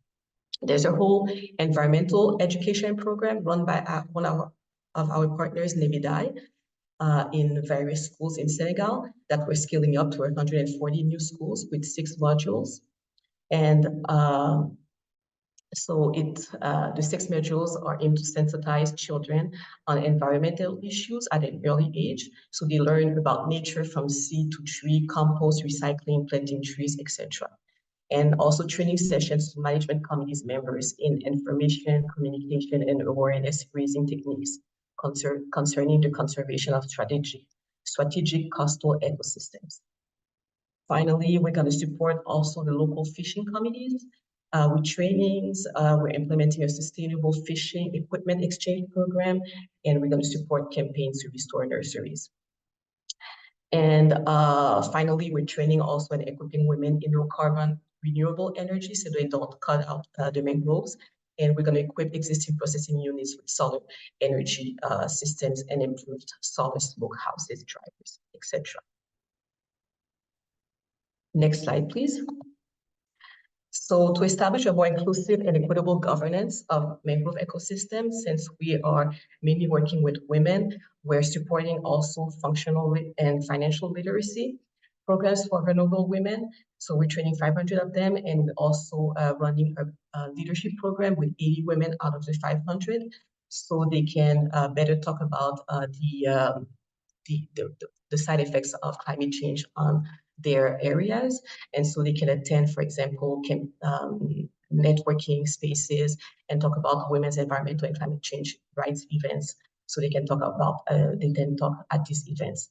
We're also doing a pilot mechanism, so a pilot payment for environmental services mechanism based on the results of the SABI assessment of the economic value of biodiversity.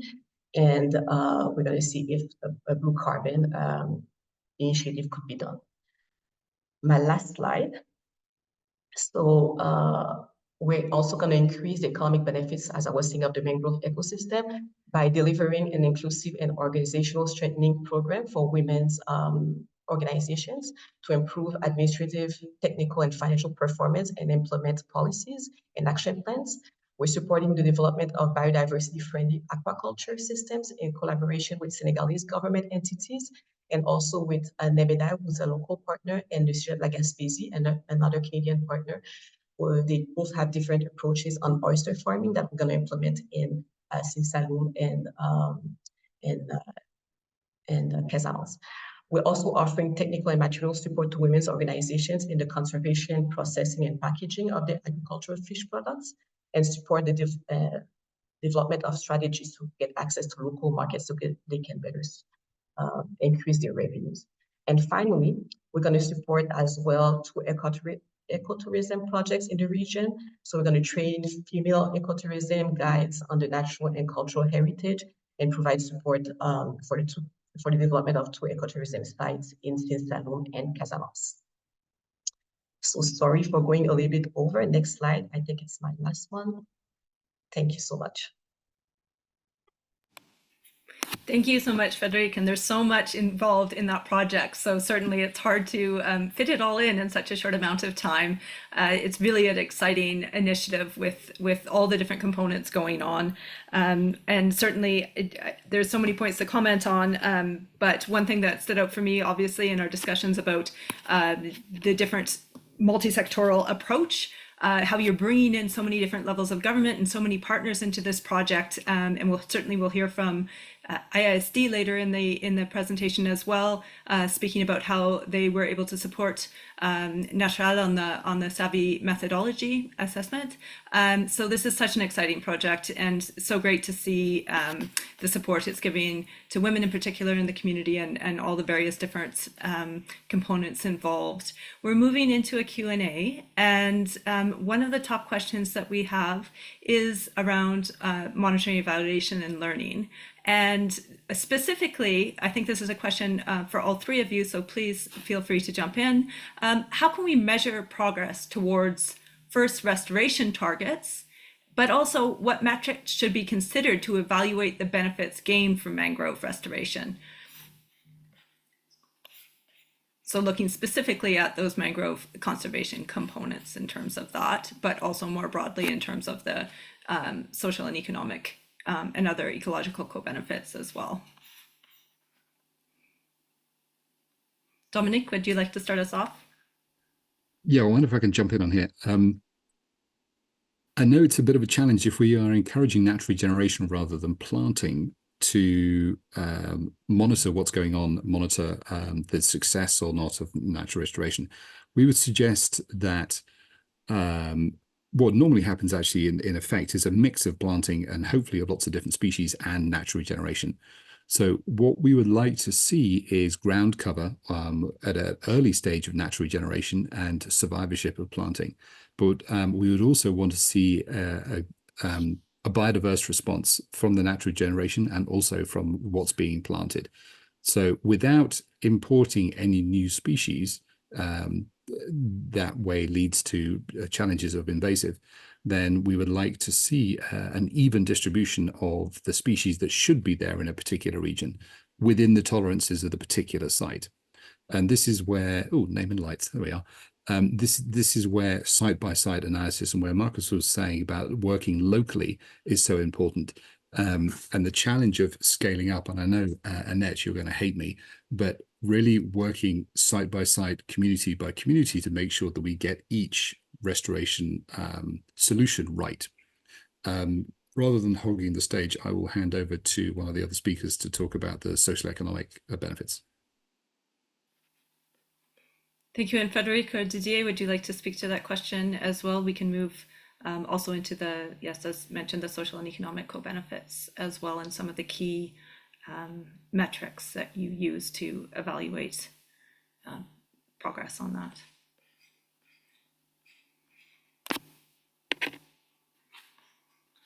Maybe I can jump in. So the social economic benefits that we're going to measure in Nature is going to be precisely the increase of income revenues for women's cooperatives, and because women are the ones that are doing oyster farming in the mangroves, for example, in Senegal, in Naturel, and they've seen the decrease of their income over the years. And so with the regeneration or the health of mangroves, they can see more and more mangroves, and then they see their income increase. So this is one of the measures that we're gonna have as monitoring and evaluation of the Naturel. Wonderful, thanks. And Didier, maybe working back on his project, I'm not sure that he was able to stay with us. So certainly I think that both what you're both speaking to, even though projects are obviously very site specific and each situation is unique, I think it's possible to take some of those learnings in terms of the approaches that you're carrying out in your projects and be able to apply the thinking around those and the concepts of it. And I know that Andrea, you'll be speaking further to these points in your case study as well. We have another question, and that is, have you run into any challenges with competing stakeholder groups, those potentially outside of the communities that you're working with, who may rely on mangroves or surrounding ecosystems for their economic livelihoods, for wood, for heating and cooking, what have you? And if so, how do you deal or help the community navigate those conflicts that may arise?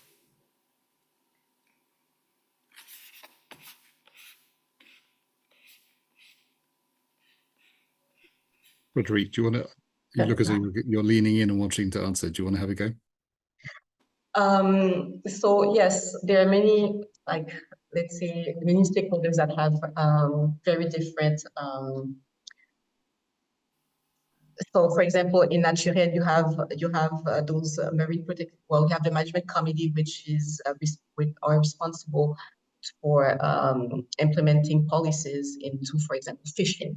And then you have illegal fishers coming in, and you have also fishermen or fish women that need to fish at the same time and during the whole year because their only income rely on fishing. So what we do is at the community level, you have awareness program, you have discussions and negotiations, and every stakeholder has to be at the table.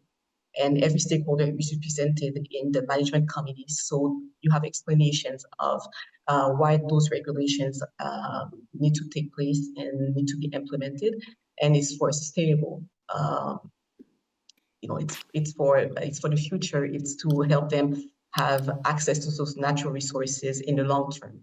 So there's a whole process of sensitization, of awareness program, and then negotiations, and then having also other sources of income, diversifying income for the stakeholders, so we make sure that they get along and they respect the regulations that are put into place in those very protected areas. Dominic, could you speak to your experience in this regard too, please? I think Frederica is in a much better position to talk about that than we are, because we don't run projects ourselves. We do the restoration training. What I would add from an academic point of view is that we would need to explain or demonstrate that the benefits of the benefits that they would get from a healthy mangrove outweigh the initial benefits of, say, overcutting and harvesting or converting mangroves into charcoal for income right now. And if we can get past that, and that encourages us right at the beginning to try to make sure that we spend a lot of time making sure the communities and other groups are fully aware of all the benefits that come from mangrove, some of which are not particularly obvious, then hopefully that gets us some way down trying to offset the potential problems of people wanting sort of benefits from mangroves now, which might not be sustainable or indeed quite destructive. Shrimp aquaculture was mentioned earlier, and trying to persuade people sort of on from or to move away from shrimp aquaculture, I think is a mix of, say, carrot and stick. The stick is providing legislation to the government officers to take back mangrove that has normally been encroached, or often been encroached without the proper paperwork. It's just been taken. But also demonstrating that shrimp aquaculture, particularly in Southeast Asia, is often not sustainable. After 3, 4, 5 years, there's an outbreak of disease, production collapses, and then the person who is running this pond is left with large debts and no income and no mangrove asset that would provide some other sort of alternative help, if you will.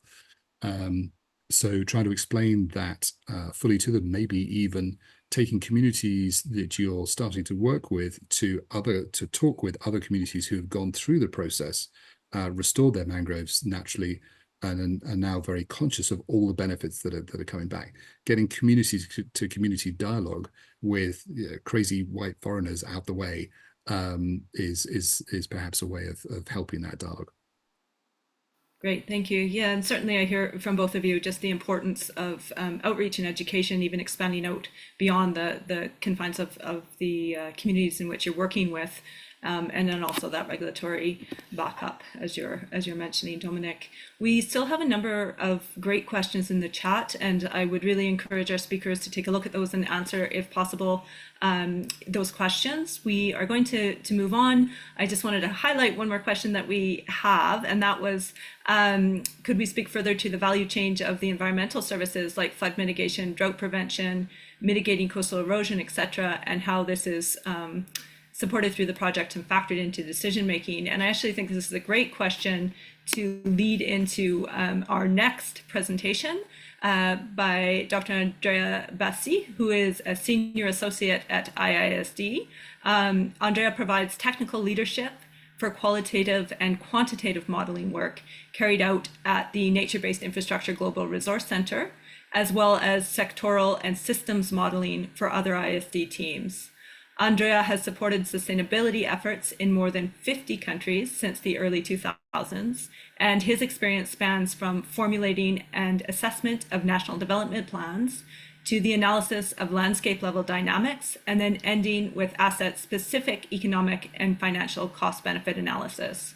Andrea holds a PhD and an MPhil in systems dynamics, as well as an MSc in business and economics. And in addition to collaborating with IISD, Andrea also leads a small consulting company, Knowledge Zero, and also holds affiliations with the University of Stellenbosch in South Africa and the University of Geneva in Switzerland. So Andrea, welcome. Thank you. Thank you very much for the introduction. And I agree, perfect segue to go into my presentation, this new session. So with my presentation, I will focus on, in fact, the economic valuation of the social, economic, and environmental impacts of investments related to mangroves, whether that is conservation, replanting, and so on and so forth. It's assessments that look at the societal value in addition to the financial project-related value of the investment. So if we look at the next slide, I'll start by introducing our key focus areas. We focus on investments in nature, which we may call nature-based solutions, but we also look at the services that these investments, and nature in this case, provides that are comparable to the services that infrastructure normally provides. So in a way, we focus on the nature-based infrastructure, meaning those services that are comparable to the gray infrastructure options that we may find as alternatives to support climate resilience, say coastal resilience, and other types of impacts that we want to avoid or value that we want to generate. So in this respect, and also looking at some of the questions that we had in the chat, we do perform a comparison between the performance of the nature-based asset as well as the counterpart, the gray asset, the gray infrastructure that may be included at the local level or maybe considered at the local level. So if you look at the next slide, then we'll see that we consider a number of different options when we carry out our assessment. First, we want to figure out what are the key indicators and determine and quantify what are the economic, social, and environmental impacts of the investments in mangroves in this specific case.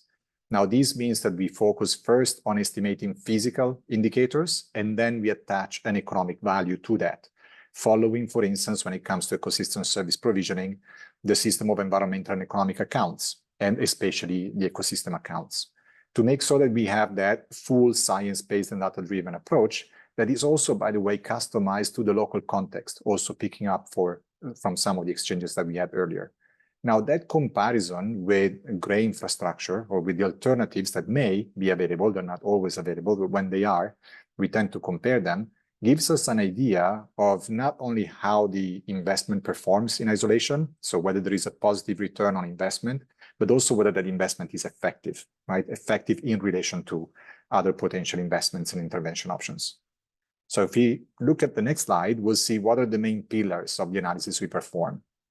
The first one is simulation, and that is because we want to be able to forecast into the future the performance of the investment. So estimating the impact of investment in mangroves, and then see over the course of time, 10, 20, 30, 40 years, what is the value that this investment generates. And that could be an avoided cost, avoided impact of, say, storm surges, sea level rise, and so on and so forth, on roads, buildings, and so on and so forth. But then at the same time, the added benefit that this investment provides. And that could be a wealthier fish stock, for instance, increased volume of fish that is caught that supports nutrition at the local level, and so on and so forth. Then, at the same time, as a second step, we do the economic valuation, meaning that we want to see what is the contribution of each of these impacts to the sustainability or the economic viability of the investment. I mentioned economic as opposed to just financial viability because we want to see what is the societal value, meaning what is the value of the investment in relation to those indicators that do not necessarily carry a market price yet, potentially, meaning that policies could be introduced to make them internal at some point in time. Then, as I briefly mentioned, each assessment is customized, meaning that we take a systemic approach. We use systems thinking as the underlying methodology to make sure that we are able to identify key indicators, and this may differ in each of the locations we analyze. And then, in addition to covering the key indicators, we want to estimate or first identify and then quantify the main drivers of change for these key performance indicators. And when we start linking together social, economic, and environmental drivers of change, there is always that unique characteristic of the local context that makes so that there is no one-size-fits-all type of model or approach. So that's why customization is so important. How do we get to implement all these different steps at the same time? That is via co-creation, meaning that we work with our multidisciplinary team in conjunction, in collaboration with a local team of experts, the local stakeholders, and that's where we gather information from them. We pass on our knowledge on methods and models, and then we co-create the assessment overall. So in the next slide, we see what are the methods and models that we adopt. At first, we do that system mapping exercise, qualitative. I will show an example of that very soon, where we identify indicators and the drivers of change in the system. This covers social, economic, and environmental dynamics, very often governance, differences related to gender, and so on and so forth. And then we move on with the bottom part of the diagram with the quantitative analysis. This is where we merge location-specific data, spatial explicit analysis with maps, climate data and forecasts to see climate vulnerability of the area and the reasons why this vulnerability would emerge. And then we fill in any potential data gaps with available information in the literature from the country, the region, and so on and so forth, to make so that then we can move to the creation of the quantitative model, either a system dynamics model or an Excel-based model, depending on the characteristics of the local context and depending on the potential use of the model by our stakeholders. With these models, we can then perform an integrated cost-benefit analysis, where we combine, as I said earlier, the social, economic, and environmental indicators into an economic assessment to see what is the value generated by the project, by the investment. Now, on the next slide, you see highlighted the part at the top of the diagram. And this is just to introduce the example that comes next, which is a causal loop diagram or a system map that was created for the Natural project. So building on the example that was provided earlier by Frederic. So we can proceed. And instead of showing the details here, I want to show you the process of developing a diagram. We start in this case with a blank screen. We exchange with the local stakeholders, and we analyze first the dynamics surrounding wood extraction and how they affect the state of mangroves. And then we look at agriculture. And then between agriculture and wood, we start adding also the impact on the dynamics surrounding water, which go on to connect to fisheries. And then we see that fisheries and water connect to agriculture, connect to nutrition, give rise to dynamics connected to the rural exodus, for instance. And then they all come together when it comes to considering basically what are the impacts at the systemic level that we see here. What we notice also in the diagram are a few circular indicators represented by the B balancing sign or R reinforcing signs that are indicating the extent to which change amplifies over time on the system, in the system as a reinforcing feedback loop, or equilibrium limits are being hit, are being found, and that is represented by the B or balancing loop sign.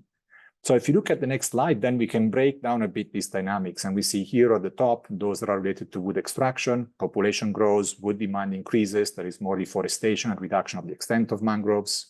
If we continue, we see the second component related to agriculture, again, driven by population growth and food demand and so on and so forth. Then if we continue, we see the socioeconomic dynamics related to income. the extent to which income creation is sustainable and stable over time, as opposed to vary and be very variable over time. If we continue, we see dynamics related to water, not only water use, but also water salinity, coastal erosion, how they interact with agriculture, and so on and so forth. And then at the bottom, we see the dynamics related to fisheries. What I think is interesting about our work, and we see it also in the next slide, is that we basically connect the dots, right? We are there to integrate knowledge, but then we leverage the information that is provided to us by the local stakeholders. So in this specific case, we had a workshop being carried out where we have the opinion of the local stakeholders informing the development of the diagram, but then at the same time validating what we have done up to that stage. And here you see one specific visualization that highlights how we interacted in relation to the values that are being perceived, being originated by mangroves and by coastal ecosystems, and two tables that you see on the right side in the pictures, where we had women and then we had men. And that is also to make sure that we can capture more explicitly, albeit in a qualitative way, the different perceptions that men and women can have. And we noticed in this case that women had more interest on basically the spiritual value and the culture and the aspects that you see in the bottom left corner of the diagram, while men had more interest in the revenues, in the short-term dynamics in a way. And this again connects to the conversations that we had earlier in the Q&A as to how do we distinguish between the short-term value and the long-term value. And here we see explicitly different perspectives from men and women in the same community. So now if we proceed, we can look more closely at other examples, since the work with Naturel is ongoing, for the quantification of the benefits. And in the next slide, you see an analysis that we had done a couple of years ago for the Saloum Delta, still in Senegal. And here we focused on four main items. What are the services, ecosystem services that are being provided? What are the economic activities that are enabled by these services? Then third item, what is the cost of providing these services, cost of maintaining land, for instance, and so on and so forth. And then item 4 is that comparison with built infrastructure. How much would it cost to build infrastructure that gives us the same benefits? So if you look at the next slide, we have a summary of the key benefits. As I said earlier, we start with physical indicators. So we look at nitrogen removal, for instance, carbon sequestration, materials that can be collected, biodiversity impact as habitat quality, for instance, for different types of species. And here you see the value of over 10 years and then the value over 40 years. Again, to highlight the potential for growth in the value being provided over time if we are able to maintain wetlands with good quality and good extent. And then on the next slide, you see the comparison across the four elements that I mentioned earlier. Now, it turns out the value of ecosystem services, the many ecosystem services we have seen earlier, it's item 1 in this slide, and it's actually quite small compared to the income that is enabled, item 2, the light blue bar. Now, this highlights that the presence of these services, being careful and avoiding double counting, actually enables a lot more economic activity than we might think. And that's actually quite high. It's almost double the amount of the value of ecosystem services themselves. We were not able at this stage to do an economic valuation of the cost of maintaining the ecosystems, because that had to do with the way in which land is being managed in sustainable or unsustainable ways and so on and so forth. But we wanted to highlight it as an important piece of information that should be considered in the analysis. But we did manage to calculate item 4, which is the cost of building gray infrastructure that provides the same services. And first, it's more expensive than nature. And so that is an important avoided cost we realize if we maintain mangroves and we maintain good condition mangroves. And at the same time, we see that the value grows over time also, meaning that we don't just replace it now and then we are happy, but with the value that is provided by nature increasing over time, we will need to increase the investment in built infrastructure as well over time, including operation and maintenance, refurbishment of built infrastructure, and so on and so forth. This is all quite expensive. Then if you look at another example in the next slide, and we switch over to Indonesia, this is to show some more quantitative outcomes in relation to cost-benefit analysis. In the first column, we see a number of different scenarios that were simulated. We use scenarios a lot because there is no real certainty as to what will happen in the future, but we look at several options to highlight the range of possible outcomes. And then we have the internal rate of return, IRR, the benefit to cost ratio, BCR, and the net present value, NPV, listed in the subsequent columns. So here, if you look at the next slide, we can see that at the bottom, we look at a breakwater built infrastructure option, which is not very good overall from an economic and financial perspective, meaning it doesn't generate a lot of return. It barely breaks even. But then at the same time, if you look at planting mangroves at the very top and possibly linking mangroves with ecotourism, with local stewardship activities, we see that not only we have a high return when planting mangroves, despite being a relatively small value in this area in absolute terms, we actually generate a lot more value when we add additional activities. So we see in this case, specifically for Belitung in Indonesia, that having mangroves not only avoid costs, but it is an enabler for more sustainable growth and income creation. Now, over the next slides, you see some of the inputs that we use. In this specific case, you see wind speed taken from different climate scenarios, same models that the IPCC uses. We rely on the EU Copernicus database for that. In the next slide, you see the correlation between waves and wind, so wind speed and the height of waves. So information that we use to make sure that we could estimate what is the impact of different climatic conditions, both extreme events as well as medium to longer term trends. And in the final slide on these inputs, you see sea level rise in millimeters. Again, something that we used to make sure that, that's the previous slide, to make sure that we could better estimate based on elevation, the impact on road damage in buildings and so on. Now, closing on the next slide, when I mentioned customization, we follow the following steps. We engage and learn from the community. We collect data on the social, economic, and environmental dynamics, develop the system map. We verify and confirm the scenarios based on a better understanding of the systemic nature, the interaction across the social, economic, and environmental indicators. Then we co-create the model, we run the scenarios, we discuss the results, and ultimately we proceed with publishing the reports, presenting results, and so on and so forth. So each assessment follows the same steps, may use different types of methods and models, but ultimately is co-created and customized to the local context. So with that, over to the last slide. Thank you for your attention, and I look forward to exchanging more in the Q&A session, as well as after this meeting as needed. Thank you. Thank you so much, Andrea. That's incredibly helpful. I find the SAVI model so interesting in terms of how it really better encompasses those social, economic, and ecological co-benefits into the decision-making process, but can also be used obviously as a really effective tool for communicating to not only the community and co-creating that knowledge with them, but also to outside stakeholders and governments about the benefits of mangrove conservation and restoration initiatives at the local level. So thank you so much for that. We are moving on to our next presentation, which is with Professor Joseph Wong, who is the Vice President of International at the University of Toronto, where he is also a professor of political science and a professor in the Munk School of Global Affairs and Public Policy. Joe has held the Canadian Research Chair in Health, Democracy and Development from 2006 to 2016, and he was the Roz and Ralph Halbert Professor of Innovation at the Munk School of Global Affairs and Public Policy from 2013 to 2023. Inspired by the Sustainable Development Goals and in collaboration with MasterCard Center for Inclusive Growth, Professor Wong founded the REACH Alliance, a research organization which examines how development interventions can reach the world's most vulnerable populations. So welcome, Professor Wong, and thank you for presenting on the REACH Alliance's work today. Perfect. Thank you so much. It's truly an honor and privilege for me to be here today and to be in the company of such great experts from around the world, and obviously the opportunity also to share some of the work that we've been doing at the REACH Alliance. If we could pull up the slides, that would be great.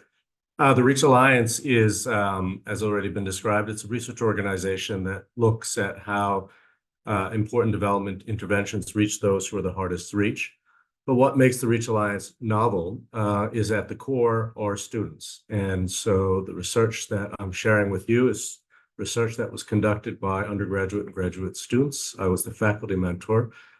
They would be and should be presenting this, but they are actually presenting our work in Jakarta, Indonesia now as the guests of UNEP. So you'll have to suffer with me then. Next slide, please. So the project that I mentored last year focused on two very small scale carbon credit initiatives in coastal Kenya, Makoko Pamoja, which was piloted in 2012, and the Venga Blue Forest, which was implemented in 2019. And just to give you a sense of the context, the mangrove forests in coastal Kenya support many Kenyans, but as it's already been described by others more globally, mangrove coverage has decreased quite considerably over the last half century or so. And the two initiatives that I'm going to very briefly describe, Makoko Pamoja and Venga Blue, are micro credit carbon credit initiatives. These are at the village level. They are not at all at scale. As you can see here, we're talking of hundreds of hectares managed as opposed to the millions that are out there. But you can also see the metric tons of carbon that has been stored. Next slide. This is just a visual depiction of the carbon credit initiative. I won't go into it in detail. I just want to point out that at the center of this, of course, are the villages themselves. And it's through these villages working in conjunction with ACES, and then by extension Plan Vivo, we see villagers participating in mangrove conservation as well as reforestation initiatives at the local level, which in turn generate carbon credits, which then turn sold in the voluntary carbon markets. Some of the factors for success, they've already been described, I think, very nicely by my colleagues. One of the core factors, of course, is the centering of this around the local context. Again, these are very small scale initiatives. They are rooted within communities. The conservation and reforestation strategies are reflective of the very specific local context and the specific needs and the specific socioeconomies of these villages. And so some of the conservation strategies we've seen, for instance, was the introduction of more efficient cook stoves, the growing of fast-growing woodlots as an alternative source of energy, the digging of irrigation channels, as well as mound planting, as one of our colleagues pointed out in terms of some of the key hydrological innovations. So at the core, one of the key factors for success is the very localized context within which these initiatives emerge. The second is really around the role of the community in co-creating these specific initiatives. There's a deep sense of local ownership. There is not, there's less of a sense of a transactional relationship with nature here, but rather it is a much deeper, more existential relationships that villages and communities have with the mangrove forests. And third thing I'd want to point out, and you can see on the left-hand side of this graphic, the role of the Kenyan Marine Forestry Research Institute, or KEMFRI. The importance of, in this case, a government research institute working hand in glove with local communities in terms of capacity building. So the kinds of hydrological innovations that we've seen, reforestation, the most effective conservation strategies, and so forth, are informed by these collaborations with KEMFRI in this instance. But the net effect of this, of course, is capacity building, which in the end, from the point of view of the community and the village, is the source of sustainability. So what I've shared with you is nothing really new. I think it just captures a lot of the variables that my colleagues have already talked about, but in two very specific case studies. What I want to do in my remaining time, and if I can have the next slide, is just offer to you two provocative conclusions we might draw from this. And I'm not a scientist. Some of the researchers that were involved are science students. I'm a political scientist and economist. So I'm going to talk about it from that perspective. The first provocation I want to offer is that what we're describing for you is what we call a virtuous cycle. Rather than the vicious cycle of climate change and environmental degradation, we are seeing what we argue is the antidote to that in this idea of a virtuous cycle.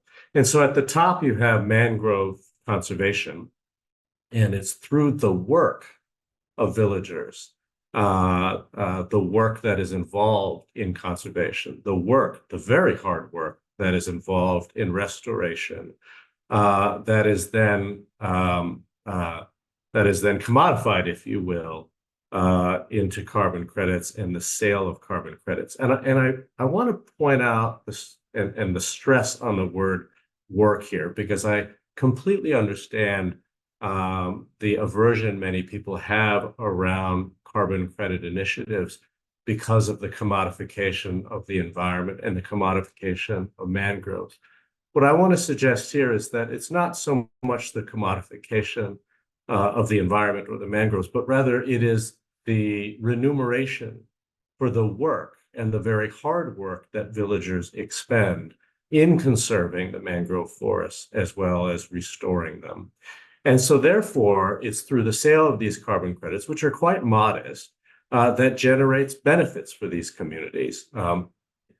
In very simple terms, these villages earn around $10,000 per year through the sale of carbon credits. Now, this is just a tiny drop in the bucket in terms of development resources that are required, but these $10,000 are their $10,000 that they're able to invest in community-based projects, including investments in infrastructure, investments in education, and so forth. As well as many people have already described the many co-benefits that emerge. And in talking to villagers, they've talked about the restocking of the fish stocks. These are largely fishing communities, after all, the development of alternative income-generating activities, for instance, through beekeeping and honey and so forth, as well as, very importantly, ecotourism. And I was very happy to see Andrea's work demonstrating the potential return on investing in things like land stewardship as well as ecotourism. Next slide. The second provocation I want to offer is around how we might think about scaling. One of the big challenges and constraints that continue to obstruct our ability to achieve, for instance, the Sustainable Development Goals, has been our inability to bring novel interventions and innovations to scale. And of course, one of the challenges in initiatives such as this, and the reason why we chose to work on these projects, is because these villages themselves and these initiatives are intensively community-based. And so the question of scaling becomes all the more imperative. When we typically think of scaling in the development literature, and certainly in the economics literature, we tend to think about scaling as what I call a radiant model of scaling, where you have particular innovation or particular product or particular service, and we expand outwards in a very contiguous way, markets or access to that particular intervention. In other words, there is a bias in the way in which we think about scaling, that scaling occurs from the core and it expands outwards to the margins or to the periphery. We know empirically, of course, that there are limits to this. There are economic limits to this. There are limits in terms of political will, which is what someone mentioned earlier on, and so forth. What's interesting about these two case studies is that they actually talk about, or they highlight, innovations that occur in the margins. And so we're not talking about a radiant model of scaling, but rather how do we scale from innovations that are occurring on the periphery.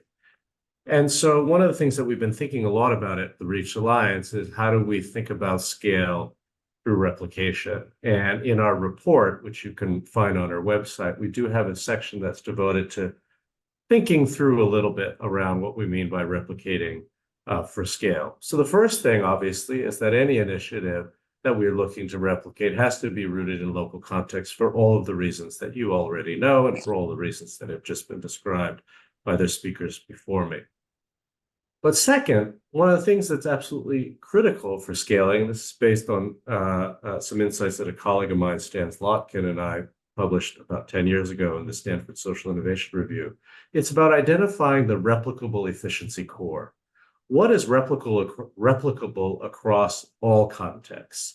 What is it that can be replicated at scale and rapidly and efficiently, irrespective of the local context? For instance, in the case of Makoko Pamoja and Vanga Blue, it might be the architecture of the virtuous cycle that we're talking about.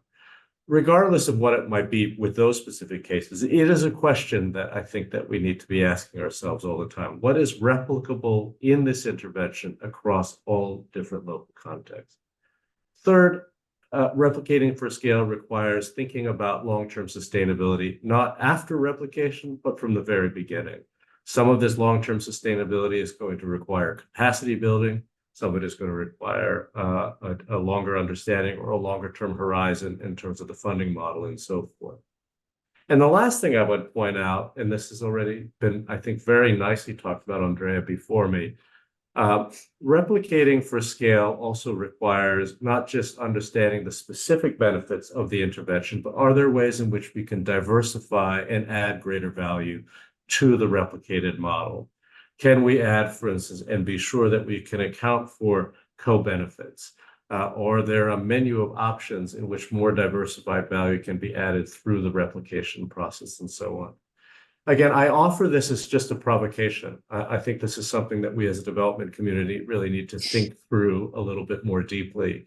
But if it's not possible for us to be scaling through contiguous expansion, for instance, through the expansion of trade routes or through the expansion of commercial access through typical means, can we imagine replicating ideas in discrete locations so that the benefits are realized in situ, oftentimes at the margins? Last slide. We offer, this is just a picture of the team members. I just want to suggest again that what we're offering here is a very specific case study from which many lessons can be generated. One of the things that I do want to also suggest to this group, as we see many, many mega projects in the carbon credit space now being developed, many of those are demand-driven. Many of those are monopsonistic, demand-driven projects where you have large-scale demand for carbon credits. We have the opportunity here to really think about things from the supply side. How do we supply these carbon credits? How do we ensure that they are valid and real? And how do we ensure that they don't contribute to further greenwashing? Replicating models such as this, I suggest, is one way in which we might be able to address that. Thank you. Thank you so much, Professor Wong. I think that's a really important point, is differentiating between community-driven blue carbon credits and the top-down processes that are trying to drive these larger scale initiatives. And I'd like to pass the conversation over to Aneta Berzina Rodrigo, who is a project manager at IUCN's Ocean team with the Center for Conservation Action, focusing on fostering action-based partnerships for coastal and marine conservation policies and practice. She is currently co-leading the international initiative, Save Our Mangroves Now, together with WWF and Wetlands International, to intensify policy efforts and practice in mangrove conservation. She is also involved in IUCN and partners' efforts in integrating and accelerating mangrove and coastal ecosystem conservation and restoration across global policy frameworks. In addition, Annette is also representing the IUCN in the steering committee of the Global Mangrove Alliance, uniting over 70 members globally and underscoring the recognition of mangrove conservation as a pressing priority for people, climate, and our planet. And I think that's a good slogan in general for this webinar, and a great note as we move into our final speaker. So welcome and thank you, Annetta. Yeah, hello everyone. It's a great pleasure to be here with you today, especially following in the footsteps of all the brilliant speakers and wonderful initiatives that we just heard about. So thank you for having me. Starting really with the sobering news of the dire state of the world's mangroves ecosystems, and hearing of the stories of the work that you're doing brings me hope.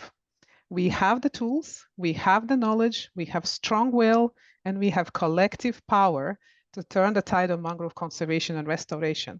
It's really true that no country, no organization, and no group can tackle it alone. Sometimes it's completely overwhelming. So it's wonderful to see how we can unite and really scale, following on the presentation we've just heard. Moreover, we have the proof that conservation works, and we know that if restoration is done correctly, it also works, as we heard from Dominique. So can we scale the action and unlock the finance that is required to do so? Next, please. First, we must recognize the mangrove as mangrove value and really valuing them much more that they are standing than destroyed, as we heard from the previous speakers. and the recognition of the value of healthy mangroves and the benefits they provide, from the multitude of those, from mitigating to adapting to climate change, to safeguarding biodiversity, to disaster risk reduction, and achieving the sustainable development goals, are enshrined and present in many international frameworks and agreements to date. Next, please. Put simply, mangroves are critically important for climate, nature, and people, including the world's most vulnerable communities. We have about 14 million hectares of mangroves left, which is half of the original extent. And also we've heard today that half of that half is at risk of collapse. Mangroves are a key tool to meet our biodiversity targets, to keep the world on track on 150 degrees, and much more. And we've seen the global community beginning to recognize the importance of these super trees. But in this crucial moment, much more capital and coordination is needed, and now is the moment to act. Next, please.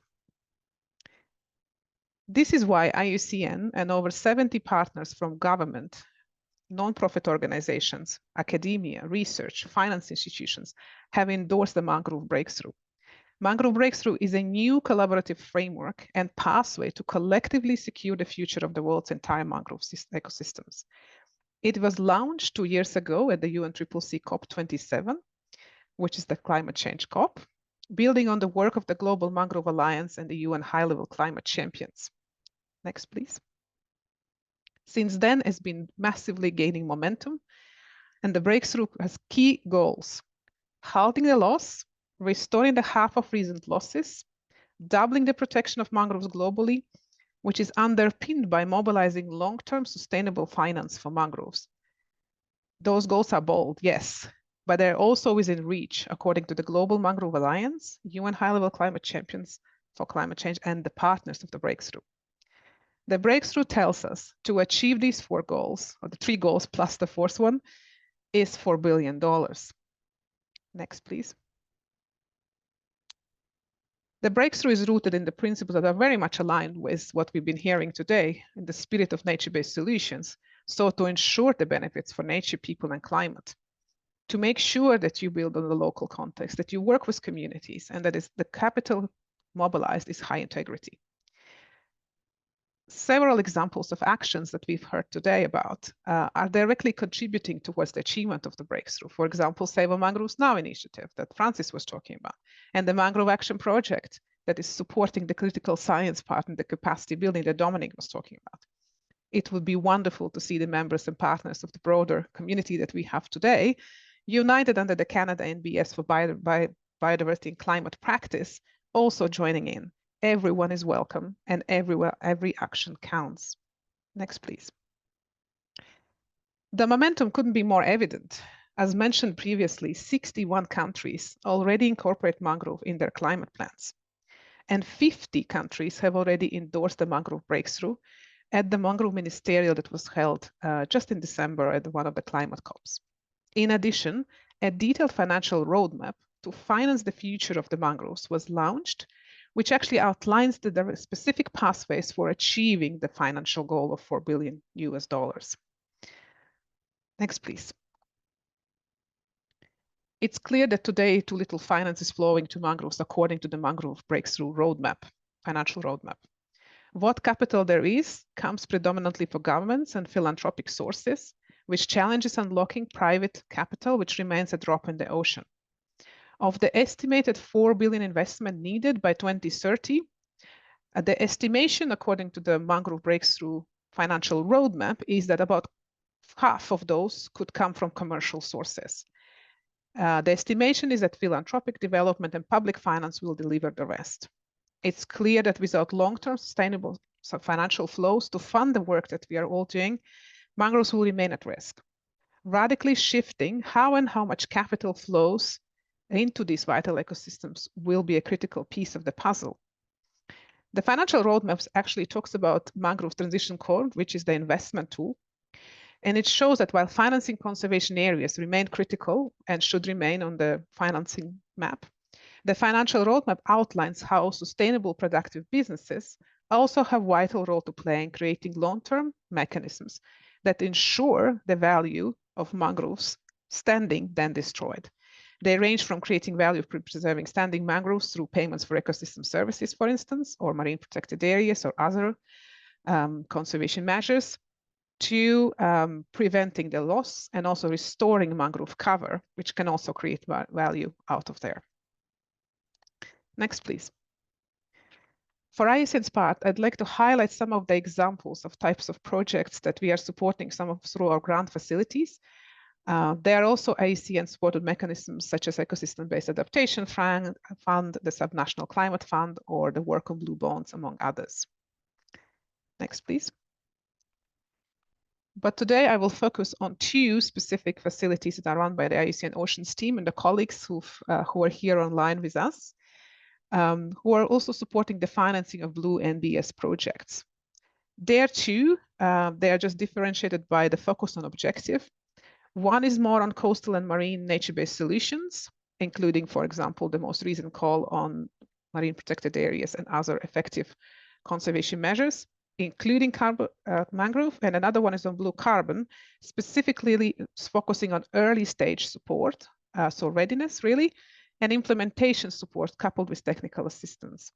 They're about 4 million each to date, starting from 2017-18, and they're funded by Government of Grand Duchy of Luxembourg and the Australian government. Also a UBS Optimus Foundation. Next, please. Next, please. Yeah, I don't expect you to read in details. I'll share the link here on the site where you can go and explore in much more detail, but just to give you an idea of the spread and the breadth of different projects that are supported from these two facilities. There are around 30 projects around the world. 21 of them are already ongoing, some are completed, and most of them include mangrove or mangrove-related components as part of the wider program. It was actually interesting to hear about the project in Kenya on mangrove just now. And building actually on this experience, we had one grantee, Mango Blue Forests, through Wildlife Conservation Society and Kenya Marine Fisheries Research Institute, which was exploring the ways how to apply this model and to scale it to seagrass. In the next few slides, I will briefly show you a couple of other examples, the type of projects we found related to advancing mangrove action. Of course, I won't have time to go into details today, but I'll invite you to explore our website. We have some projects which are specifically focusing on community-based mangrove restoration. I know that there was a question in chat of this as well. This was actually looking at youth engagement and youth-led initiative in Sierra Leone, which is an example of projects supported through the call for marine protected areas and other effective conservation measures. Next, please. This is another project which is also focusing on MPA project management and received the readiness support and is now actually moving towards the next stage, developing a sustainable business model for the mangrove sanctuary in Peru. Next, please. This is another locally led project that received multiple rounds of funding. Facilities undertaking preparatory steps for blue carbon credit certification while ensuring the mangrove conservation. Next, please. The other types of projects we also fund are focusing on feasibility studies, like this one that is aimed to identify abundant fish ponds that would be suitable for mangrove restoration. And now it's currently been wrapped up and we're looking forward to see the results. Next, please. And this one, which is already undertaking mangrove restoration and also working on zero input shrimp production following the pilot phase in Indonesia and similar work in Vietnam. Next, please. This is also an early stage project, a part of the cohort receiving technical assistance for developing social environmental ecosystem accounting for their project. So really looking heavily on the community engagement and awareness rising, including for the valuation of their blue carbon ecosystems and their valuation. Next one.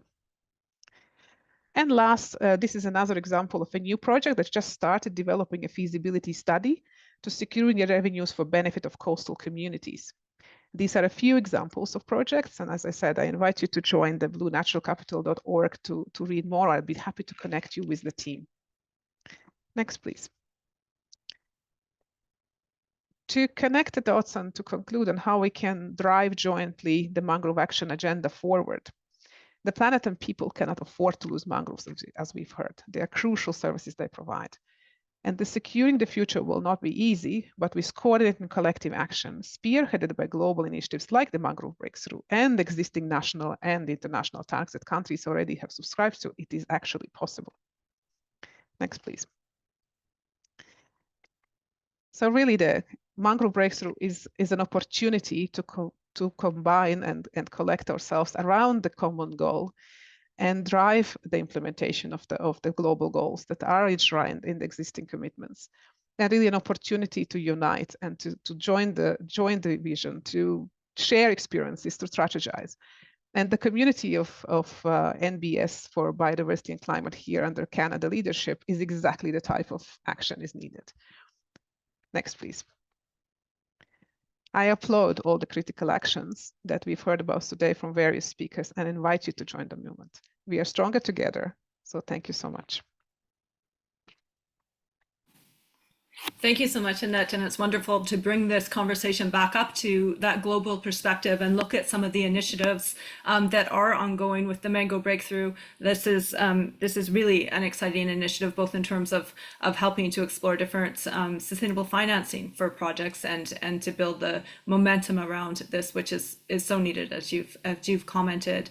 So thank you so much to our speakers in this section. I think it's really helpful in terms of the SAVI model to have that perspective in terms of how do we evaluate or consider the analysis, cost benefit analysis of the different co-benefits.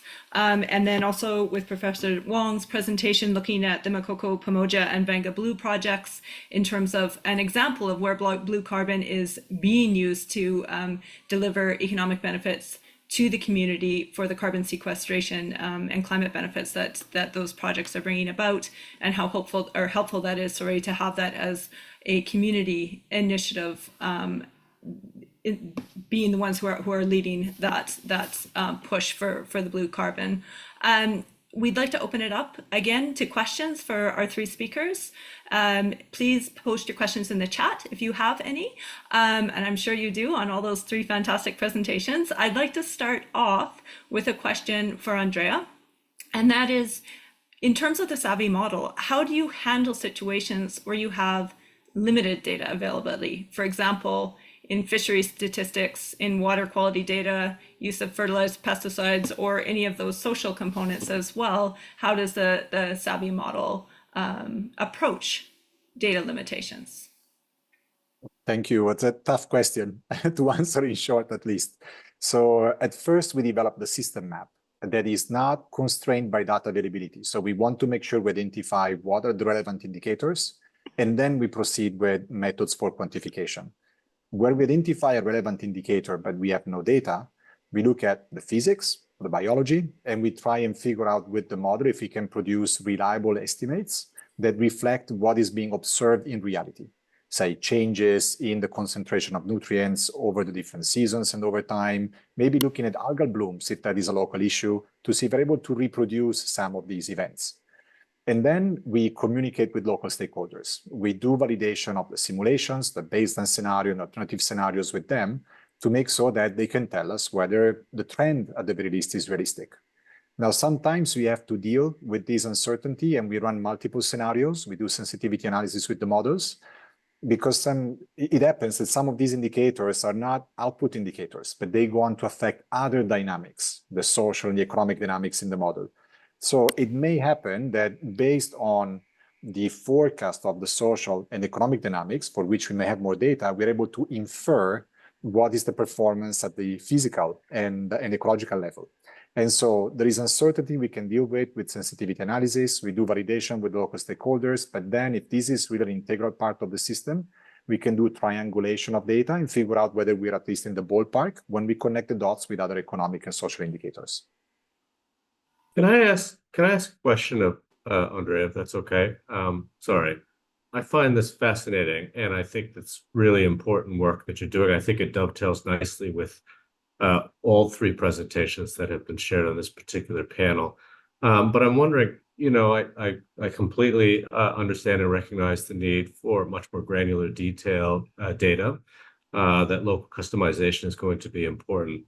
But are you able to take a step back and actually just infer some more general models by which one can make a more general case, a socioeconomic as well as climate change and environmental case for the kinds of interventions that we're discussing here. I ask only because so many others have asked in the chat around how do we generate the kind of will and how do we resist, how do we align incentives, if you will. So I'm wondering if your group has done work in that regard. Thank you.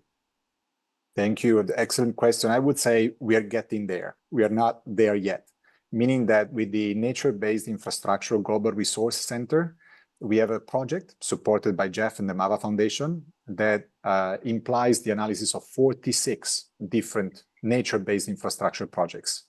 And that was conceived for the purpose of overcoming the bottleneck of lack of replicability, lack of comparability of nature as an asset as opposed to other assets. So we are now halfway through the project. We have done close to 30 assessments. By the end of next year, we will complete all the 46. And by that time, we'll be able to compare and benchmark different types of investments in different nature-based infrastructure assets, mangroves being one, in different regions, as well as comparing different options within the same regions. Now, what we are learning already is that with our models, we could actually start from a template, and we are developing templates to further modify and customize. So we are learning as we go, and I think by the end of the project, in a year or so, we'll have a lot more knowledge being developed around the generalization or the more standardized approach that you were asking for.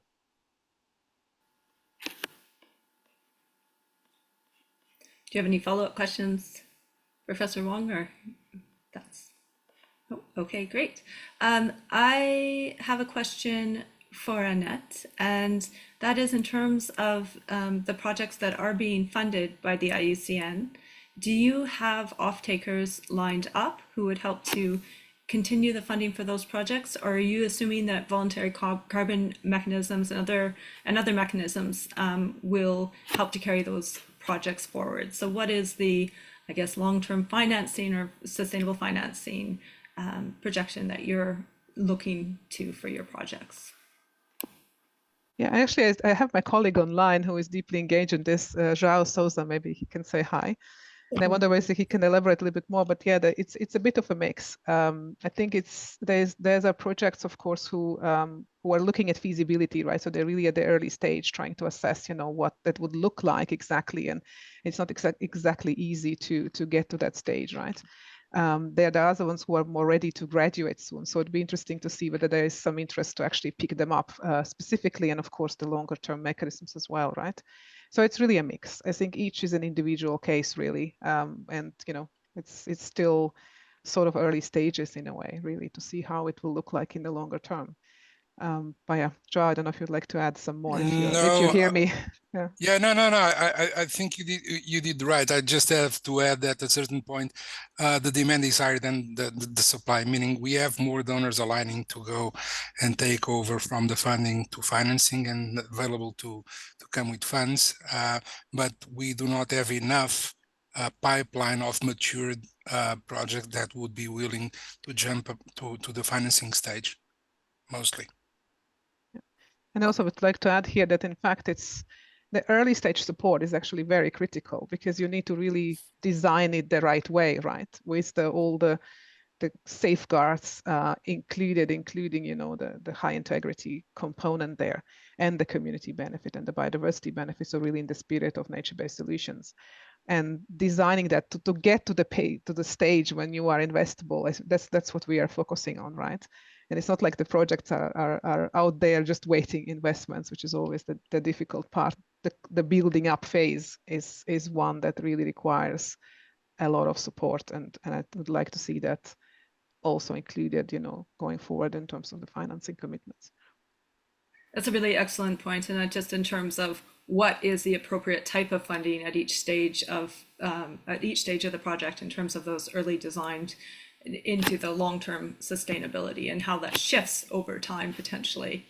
And if I can add briefly also that the idea is that really the credits is one part of it, right? As also was pointed out earlier, I think diversification is really key, right? To make sure that there's different streams and different ways to fund the activities and to ensure the mangroves are actually standing, right? And they're much more valuable really that way.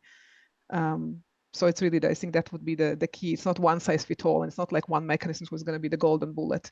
As we've seen in the as outlined in the financial roadmap, really all kinds of capital and all kinds of mechanisms are going to be key. And the key is that should be site specific and really context specific. And that's where I think the difficulty is, but also the beauty and challenge that could drive us if we are going towards that direction. Thank you.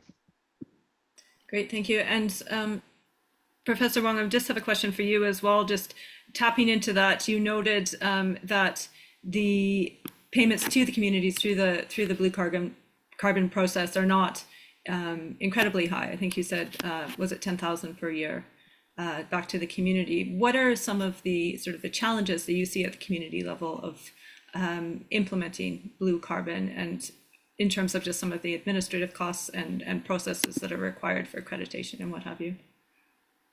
Yeah, so the revenues that are generated are approximately $10,000 US a year, which from the point of view of the village is actually enormous. And it is, the different villages have put into place different governance mechanisms and deliberation mechanisms through which then they, as a community, determine where those resources are going to be invested and resulting in very real outcomes. So, I think that I just want to put into perspective, sometimes people will say, well, this is just so small, but for the community, it's actually transformative. We have seen the resources from the sale of carbon credits go, for instance, to connecting homes to water sources, or the building of a new classroom, a science classroom, and so forth. So these are truly transformative. I mean, there are a whole host of administrative challenges that come with running schemes like this, and as a result, a portion of the revenue generated from the sale of carbon credits goes to the administrative organization, in this case, ACES. But this is, standard. The actual terms of the agreement, which 60% of the resources minimum go to the community, is outlined in what are called these participatory forest management programs. And these are essentially agreed upon terms between the Community Forest Association and, in this case, ACES. So it is really a community co-created kind of system in which a lot of these potential challenges are ironed out. Now, that being said, again, this is at a very local level. And the question before us is, how do we replicate this at scale? And again, as I warned at the end of my presentation, how do we replicate this at scale where the supply side is essentially the standard setter and not the potential of a monopsonistic purchaser that is looking to purchase access to millions of hectares, in which case then the terms and the standard setting is going to be set by the buyer and not the supplier. And so that, I suspect, is the big challenge that as we begin to aggregate up these villages that we're going to confront. Thank you. Thank you very much. And Andrea, you have a point to add to that? Yes, just very briefly, just to build on what was just mentioned by Professor Wong, we're also working on assessment, but in this case, it's again related to forest, but coastal area, lake area in Kisumu, Kenya, where we're looking at early funding coming in for carbon credits, but then possibly transitioning to credits for other ecosystem services with financing mechanisms that are more related to the local community. Meaning that we want the project to be implemented potentially with funding from carbon credits, but when the project is implemented in place for 2, 3, 4 years and the benefits become tangible, hopefully at that stage we see more of the involvement of the local community that becomes stewards for keeping nature in place and supporting ecosystem services. Now, this is one location, one initial approach, but again, that scalability may come over time, especially if you're able to show that some of these benefits become tangible over time. Thank you so much. And unfortunately, I think that wraps up our question and answer period. I know that there's still so many questions, and all of these presentations merit so much further discussion. I would like to thank everyone, in particular our speakers, for taking the time to share their knowledge, their expertise with us today, and to all of you who attended this session and your interest in terms of helping to conserve and restore mangrove ecosystems and work with communities who are really on the front lines of this effort. So with that, I'd like to turn it over to Uju for our closing. And thank you so much, everyone, for your time today. Thank you so much, Anya. Thank you to all of our speakers, all of our attendees who have been with us since the start of the session or whatever point you joined in today. I've just put a link in the chat to get your feedback as to how today's session went. So please take some time out to click on the link that's in the chat currently to let us know how today's event went. We'd love to hear from you, hear your ideas, hear your suggestions, recommendations as we continue to put on these climate change related series here at AKFC. And this session today was also in partnership with IUCN. So we're grateful to our partners and our colleagues that have been a part of today's session.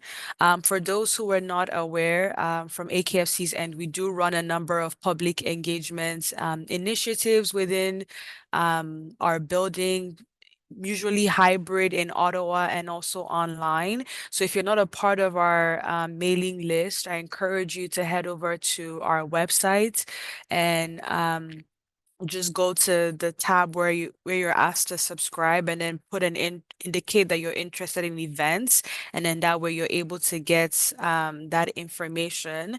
And then lastly, I'd like to share with you from AKFC's end that we have another event coming up on June 20th, and this is related to education initiatives that the government of Canada is supporting to help adolescent girls and women access education, people who are in conflict and crisis context, rather, I should say. So I'm going to also put that link in the chat as well. If you're interested, you can find it on our social media platforms on our website. And with that, I'll say thank you once again and have a good rest of your day.